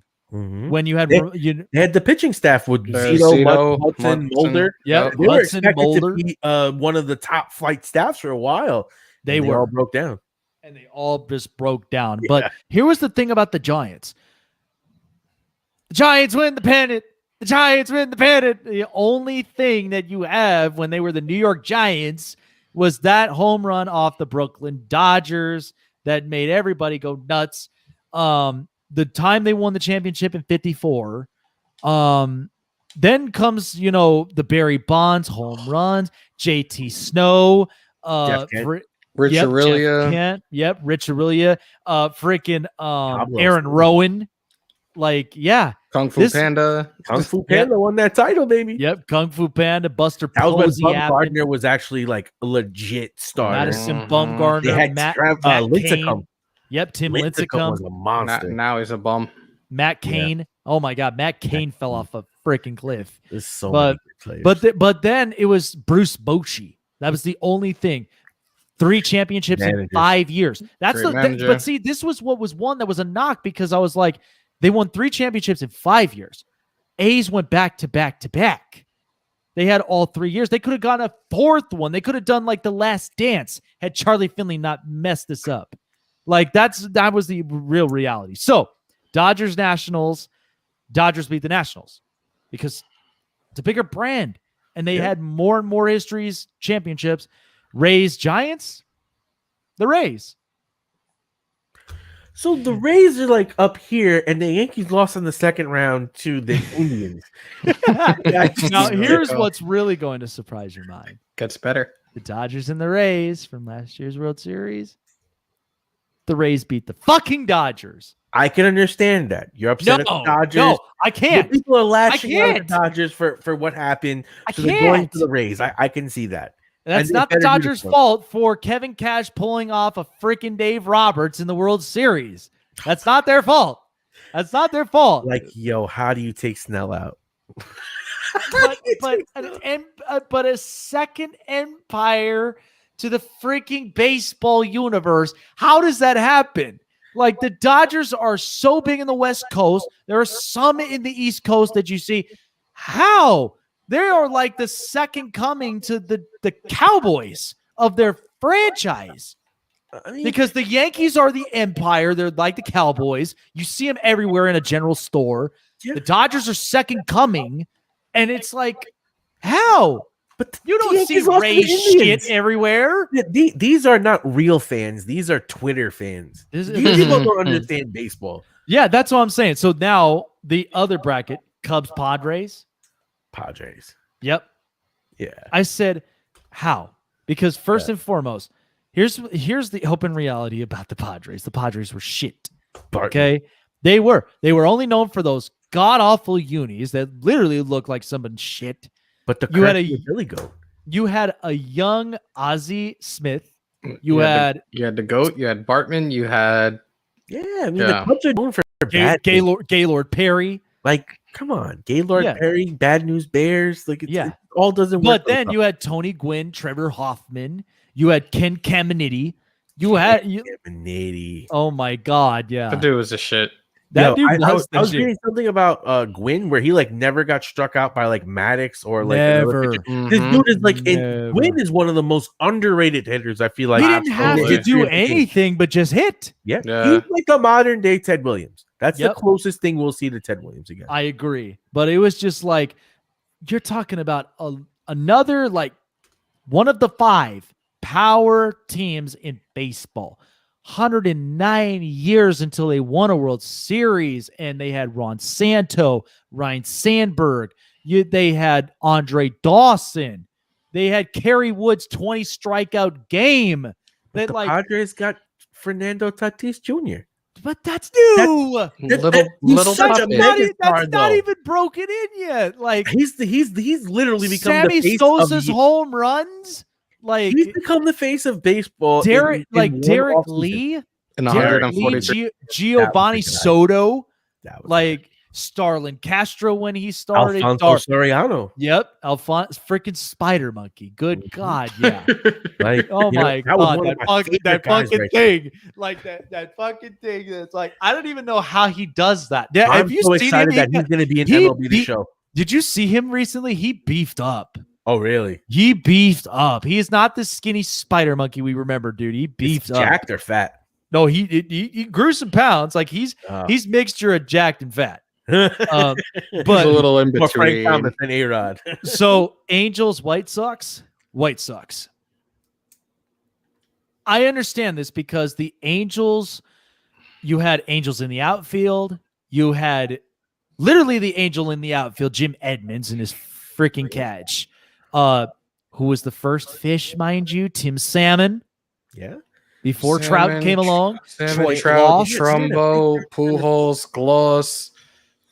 Freaking John Lackey, which he was always lacking. John Lackey. I Oh my hated him. God. That Hated him. postseason game where he's like, it's my fucking game. So His face always used to make me want to punch it. There was just something my about God, him. yeah. Just, oh my God, Eric Ibar was a sorry ass. who was the center fielder they had that was so good? I forgot his name. Oh, I don't want to say Jim Edmonds.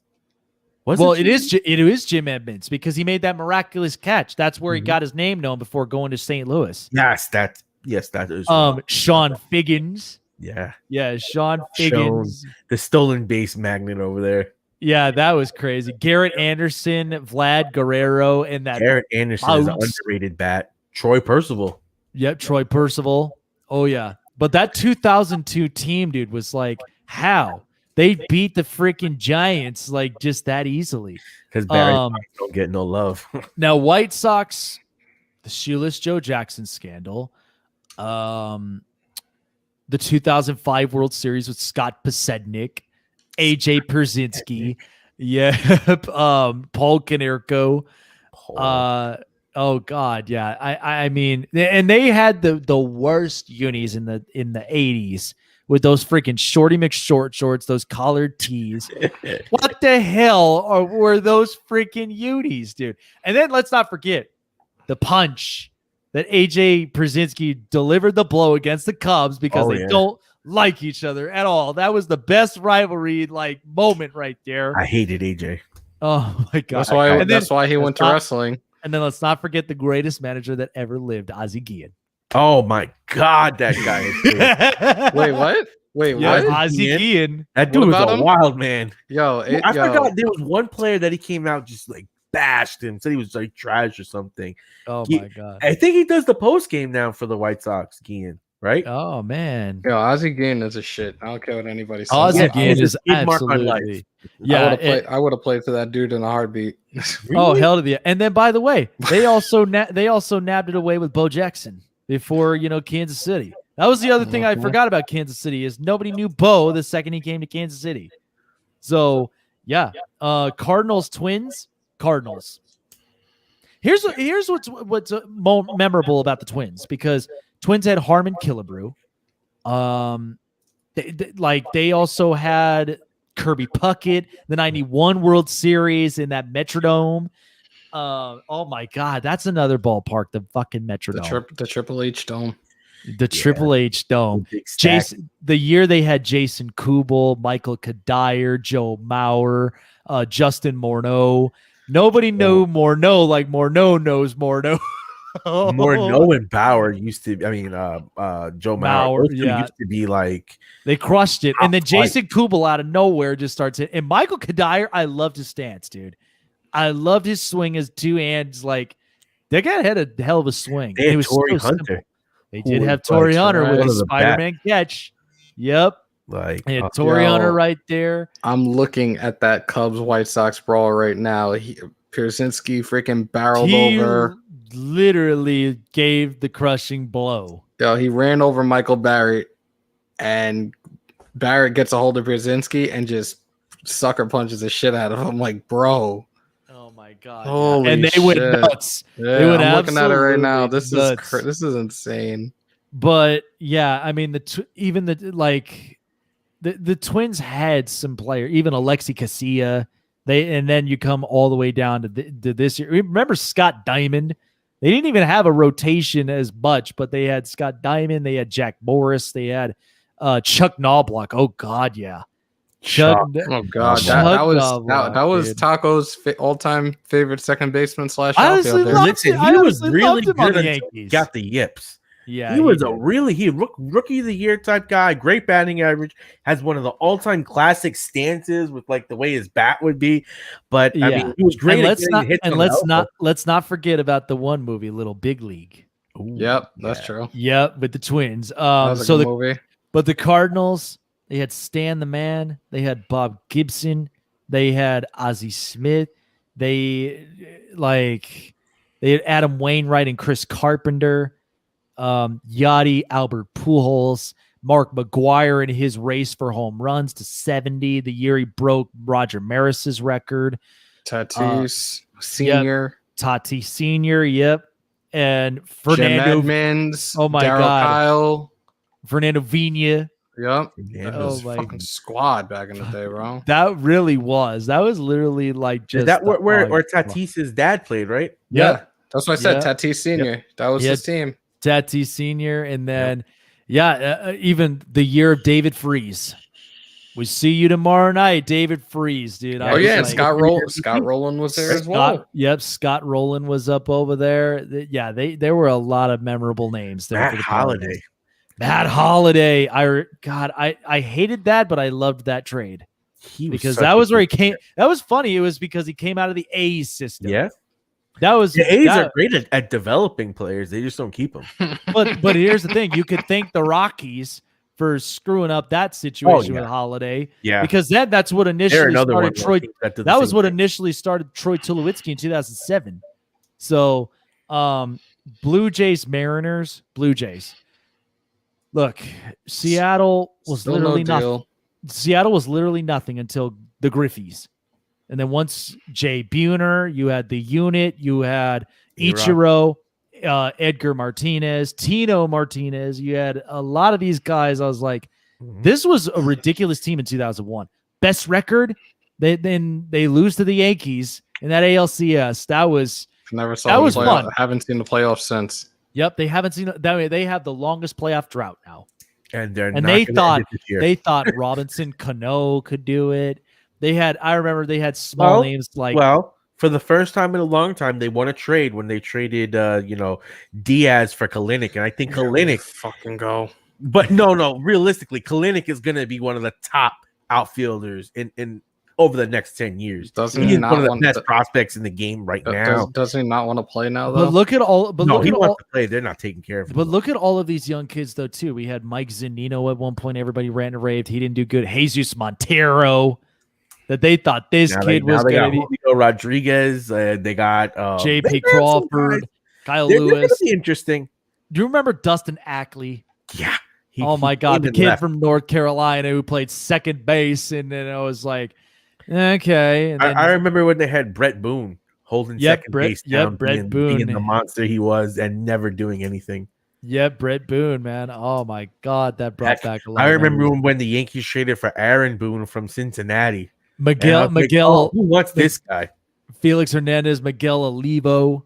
Man, Felix Hernandez though is like, I feel so bad for that dude because he gave all his great years to a team that did nothing, and he was an all-time pitcher. Felix, he really was. He really was. So then the Blue Jays, Joe Carter's home run, Tony Fernandez, Carlos Delgado's 4-homer game, Joey Bats. Jose Bautista's 54 homers. Freaking Roy Halladay. Yep, Roy Halladay, Roger Clemens. Yep. There was David Wells, Dave Steeb. David Cohn won a championship with them, I believe, too, right? Yep, David Cohn from that 92-93 era. Yep. That was a hell of That's right. Cohn left the Mets to win his championship. Yeah, he did. Oh my God. Yo, you don't stop, do you?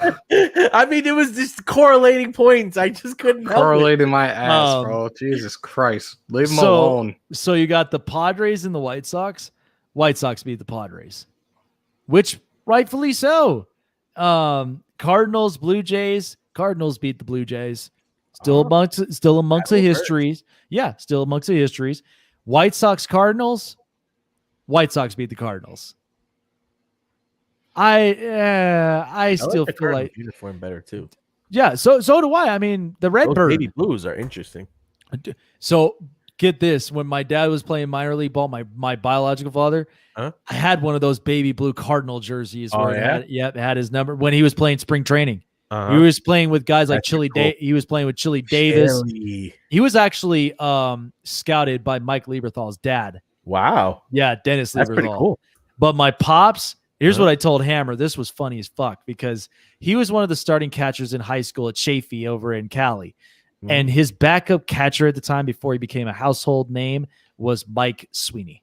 Wow. And you know how Sweeney even got the gig? Because my pops fucked his knee up on a That's collision unlikely. at home. And that, yep. So the second they saw Sweeney, then he became a Royals Hall of Famer. My God. Yeah, That's dude. It's crazy how life works. I know, right? It's freaking nuts. But yeah, so the final four became the Red Sox, Rays, Brewers, White Sox. The Two finals, American League East teams and no Yankees. yeah. And here's where your finals started. Rays and Brewers. That's what I'm saying. The Rays, So wait, who did the Red Sox face again? the the Rays. Rays? Yeah. So the Red Sox got lost to the Rays? Yeah. How does that work? And then the White Sox lose to the Brewers. Like, and then here's the finals.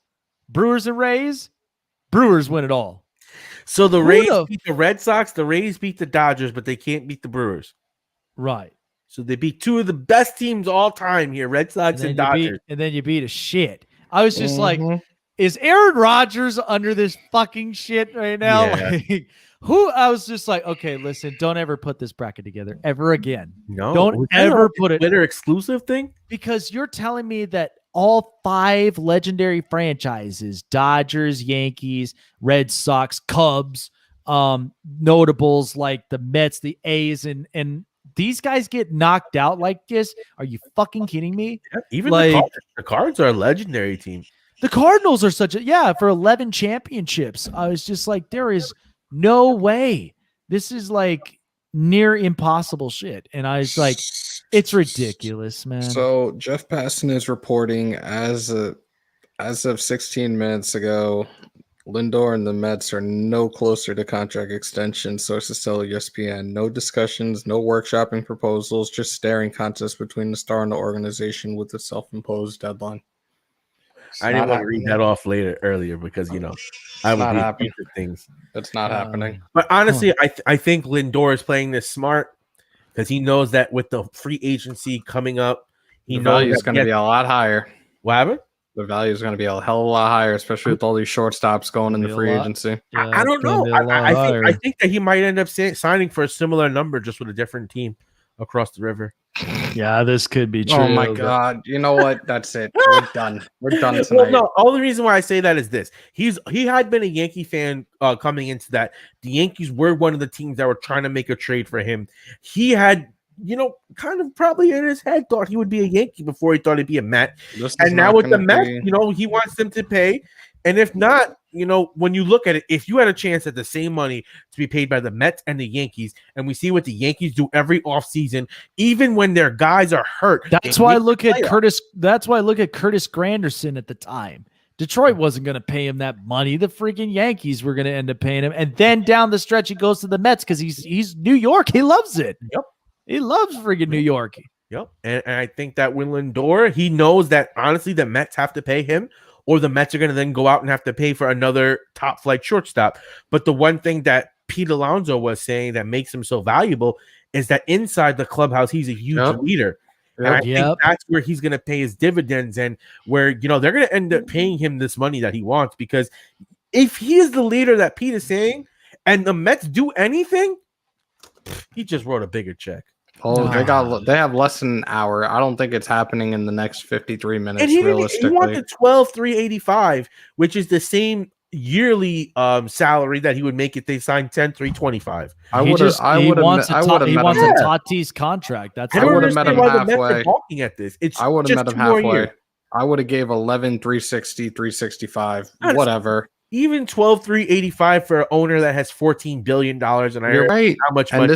this is going to be a very. I'm telling you, he's back on Twitter, right? They're going to eviscerate him tomorrow if this contract isn't done. What? Here's my question to you, as Met fans, and you know Lindor did not sign the contract extension, and you know the kind of money that they're offering, and you know what New York fans are. How do you think they're receptive to him when he starts coming up?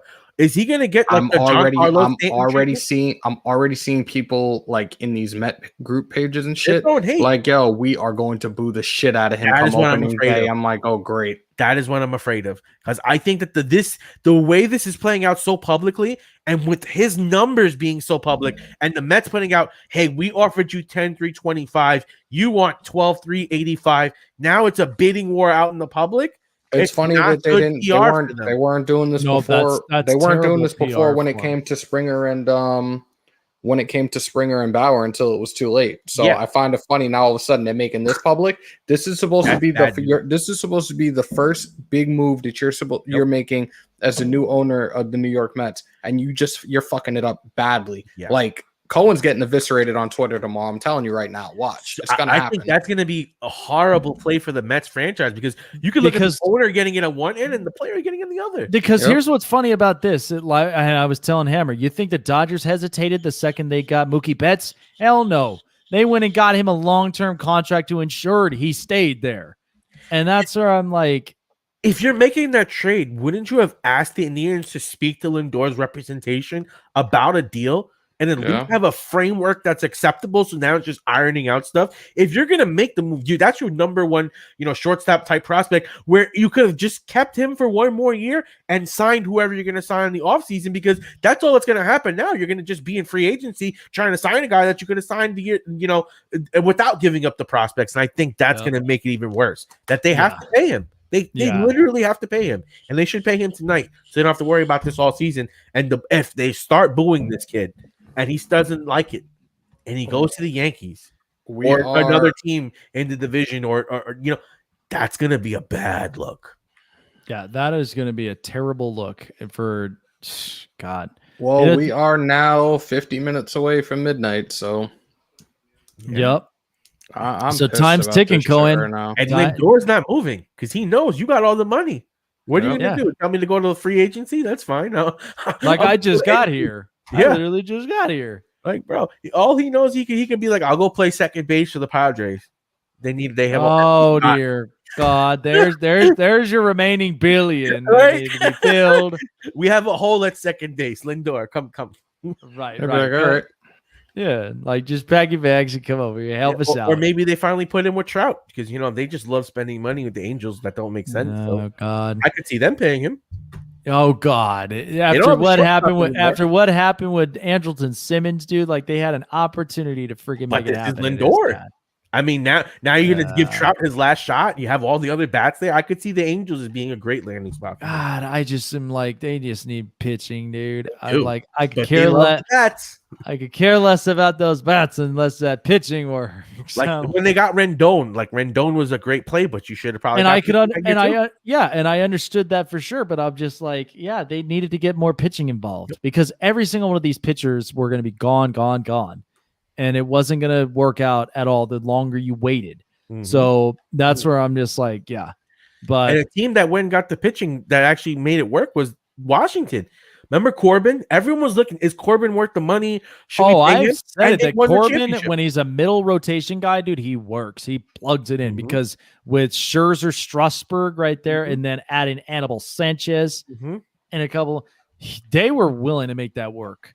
That's like no exception. They were willing to make that shit work. So I wish the Mets would take some cues from the Nats, because I feel like the Nats have run that organization really well. They have young talent. Even when they let Harper go, they let Harper go to have Soto come up. So but here they were hit hard. And that's the thing, is because if you think about it, with what Mike Rizzo has done, because all of this was all shaping formally for Ryan Zimmerman. That was what it all started with, because you had to think about when they had Dimitri Young, they had freaking Austin Kearns, they had all these freaking guys, and it wasn't until that second they drafted Steven Strasburg, things were changing. Things were changing for that organization, and then Bryce Harper comes along. Bryce Harper came, right? Then the 7-year contract with Jason Worth. Then Worth wasn't even bad for them.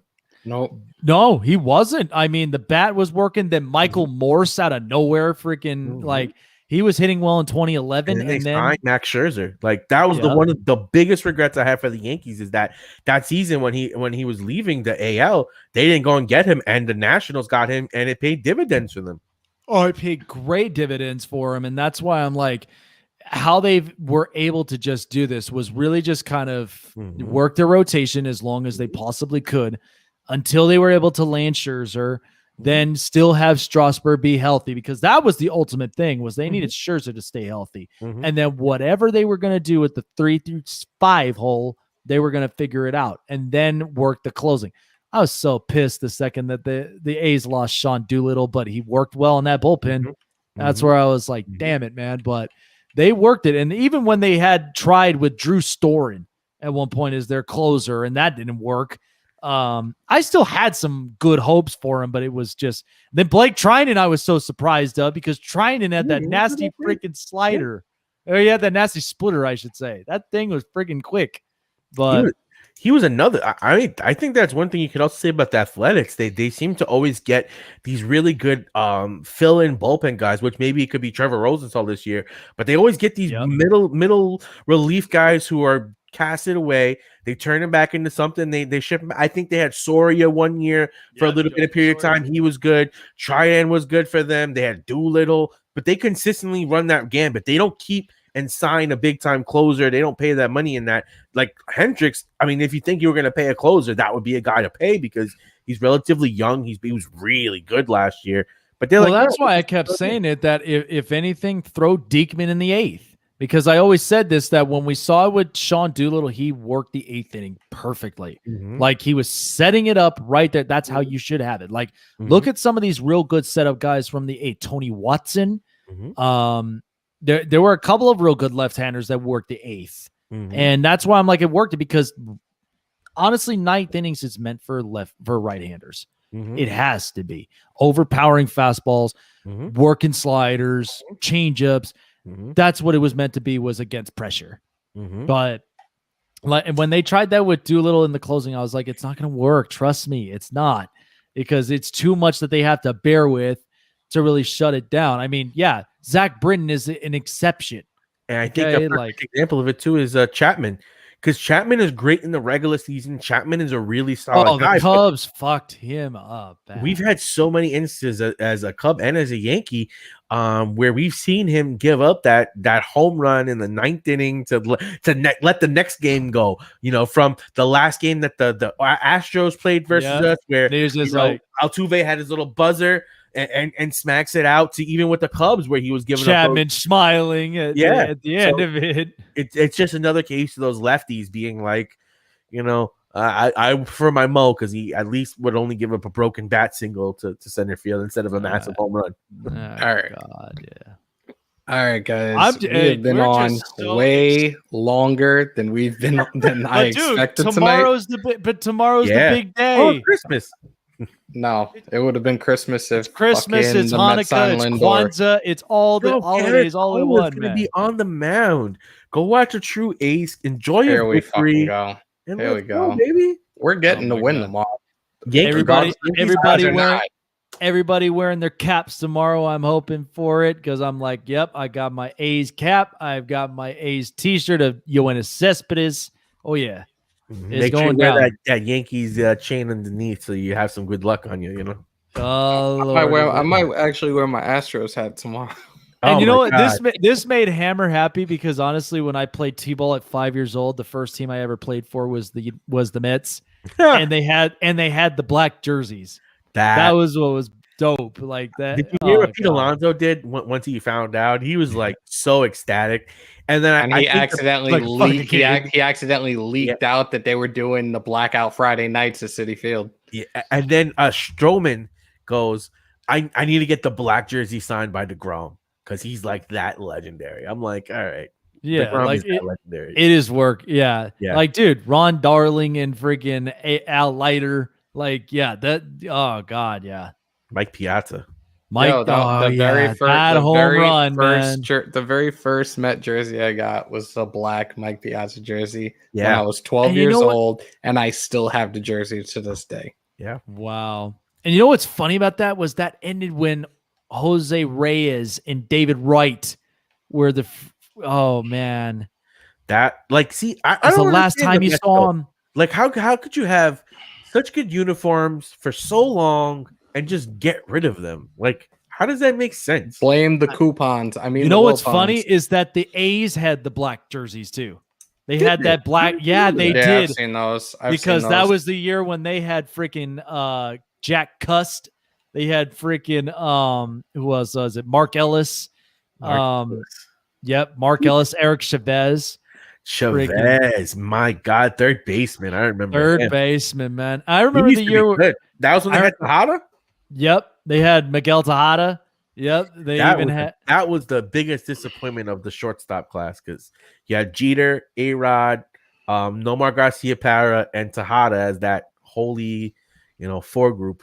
Oh my God, that was probably the best shortstop group right there, man. And then honestly, Omar Vizquel, like he was playing really good defensively. Like that's probably the best defensive shortstop you'd see until Andrelton Simmons friggin' landed on this planet. Damn, you guys got me ready to play MLB The Show now. I got another. What today's? It's about to be the first. I got another 15 days. 15 days. I got early access. I can't wait. Yeah, I'm so excited to play it. I'm so excited. They finally put Pedro Martinez in the game for the first time. I saw that. Finally, that's crazy. And you know what? I'd like to see how things run when it's on Xbox. Oh yeah, that's the first time now that's the first time, and I'm just like, dude. I had MLB 06 the show, and you had Bat Sloppy there. Man. But I know Hammer probably kept 07 because of David Wright right there. That was my shit. God. I used to have fun with that. I used to have the World Series baseball, I think it was, with Jason Giambi on the cover. Yep. That was the one. Triple play. Oh no. Triple play baseball, dude. That was the shit. I had the 2001 one, dude, when Mike Piazza. Oh my God. Yeah. All right. We are going to roll out now because I officially have to. It's past my bedtime. Way past my bedtime. I got to do 16 hours tomorrow and still break all this shit down. So while you're wearing the cabs and all that stuff. So while thank you're looking you. for the door signing. Shut up. Thank you for everybody that came in tonight. Definitely most appreciated. I want to thank the talented Dirty Taco for coming on board. Fuck the Yankees. America's team. That's why you see it. And we're still waiting for him to join this club. We're pretty much like the modern day death row, man. You want come over, come to death row, bro, because you'll definitely have a lot of fun with this team.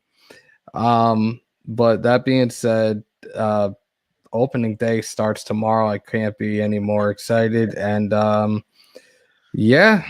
want to thank everybody for coming in. Make sure to check out the links in the description, like, sub, and smash the fuck out of that bell. And continue to stay safe. Most importantly, wash your hands and your asses. And most importantly, happy opening day tomorrow, guys. Hey, we start are 12 hours. Yes. Let's go.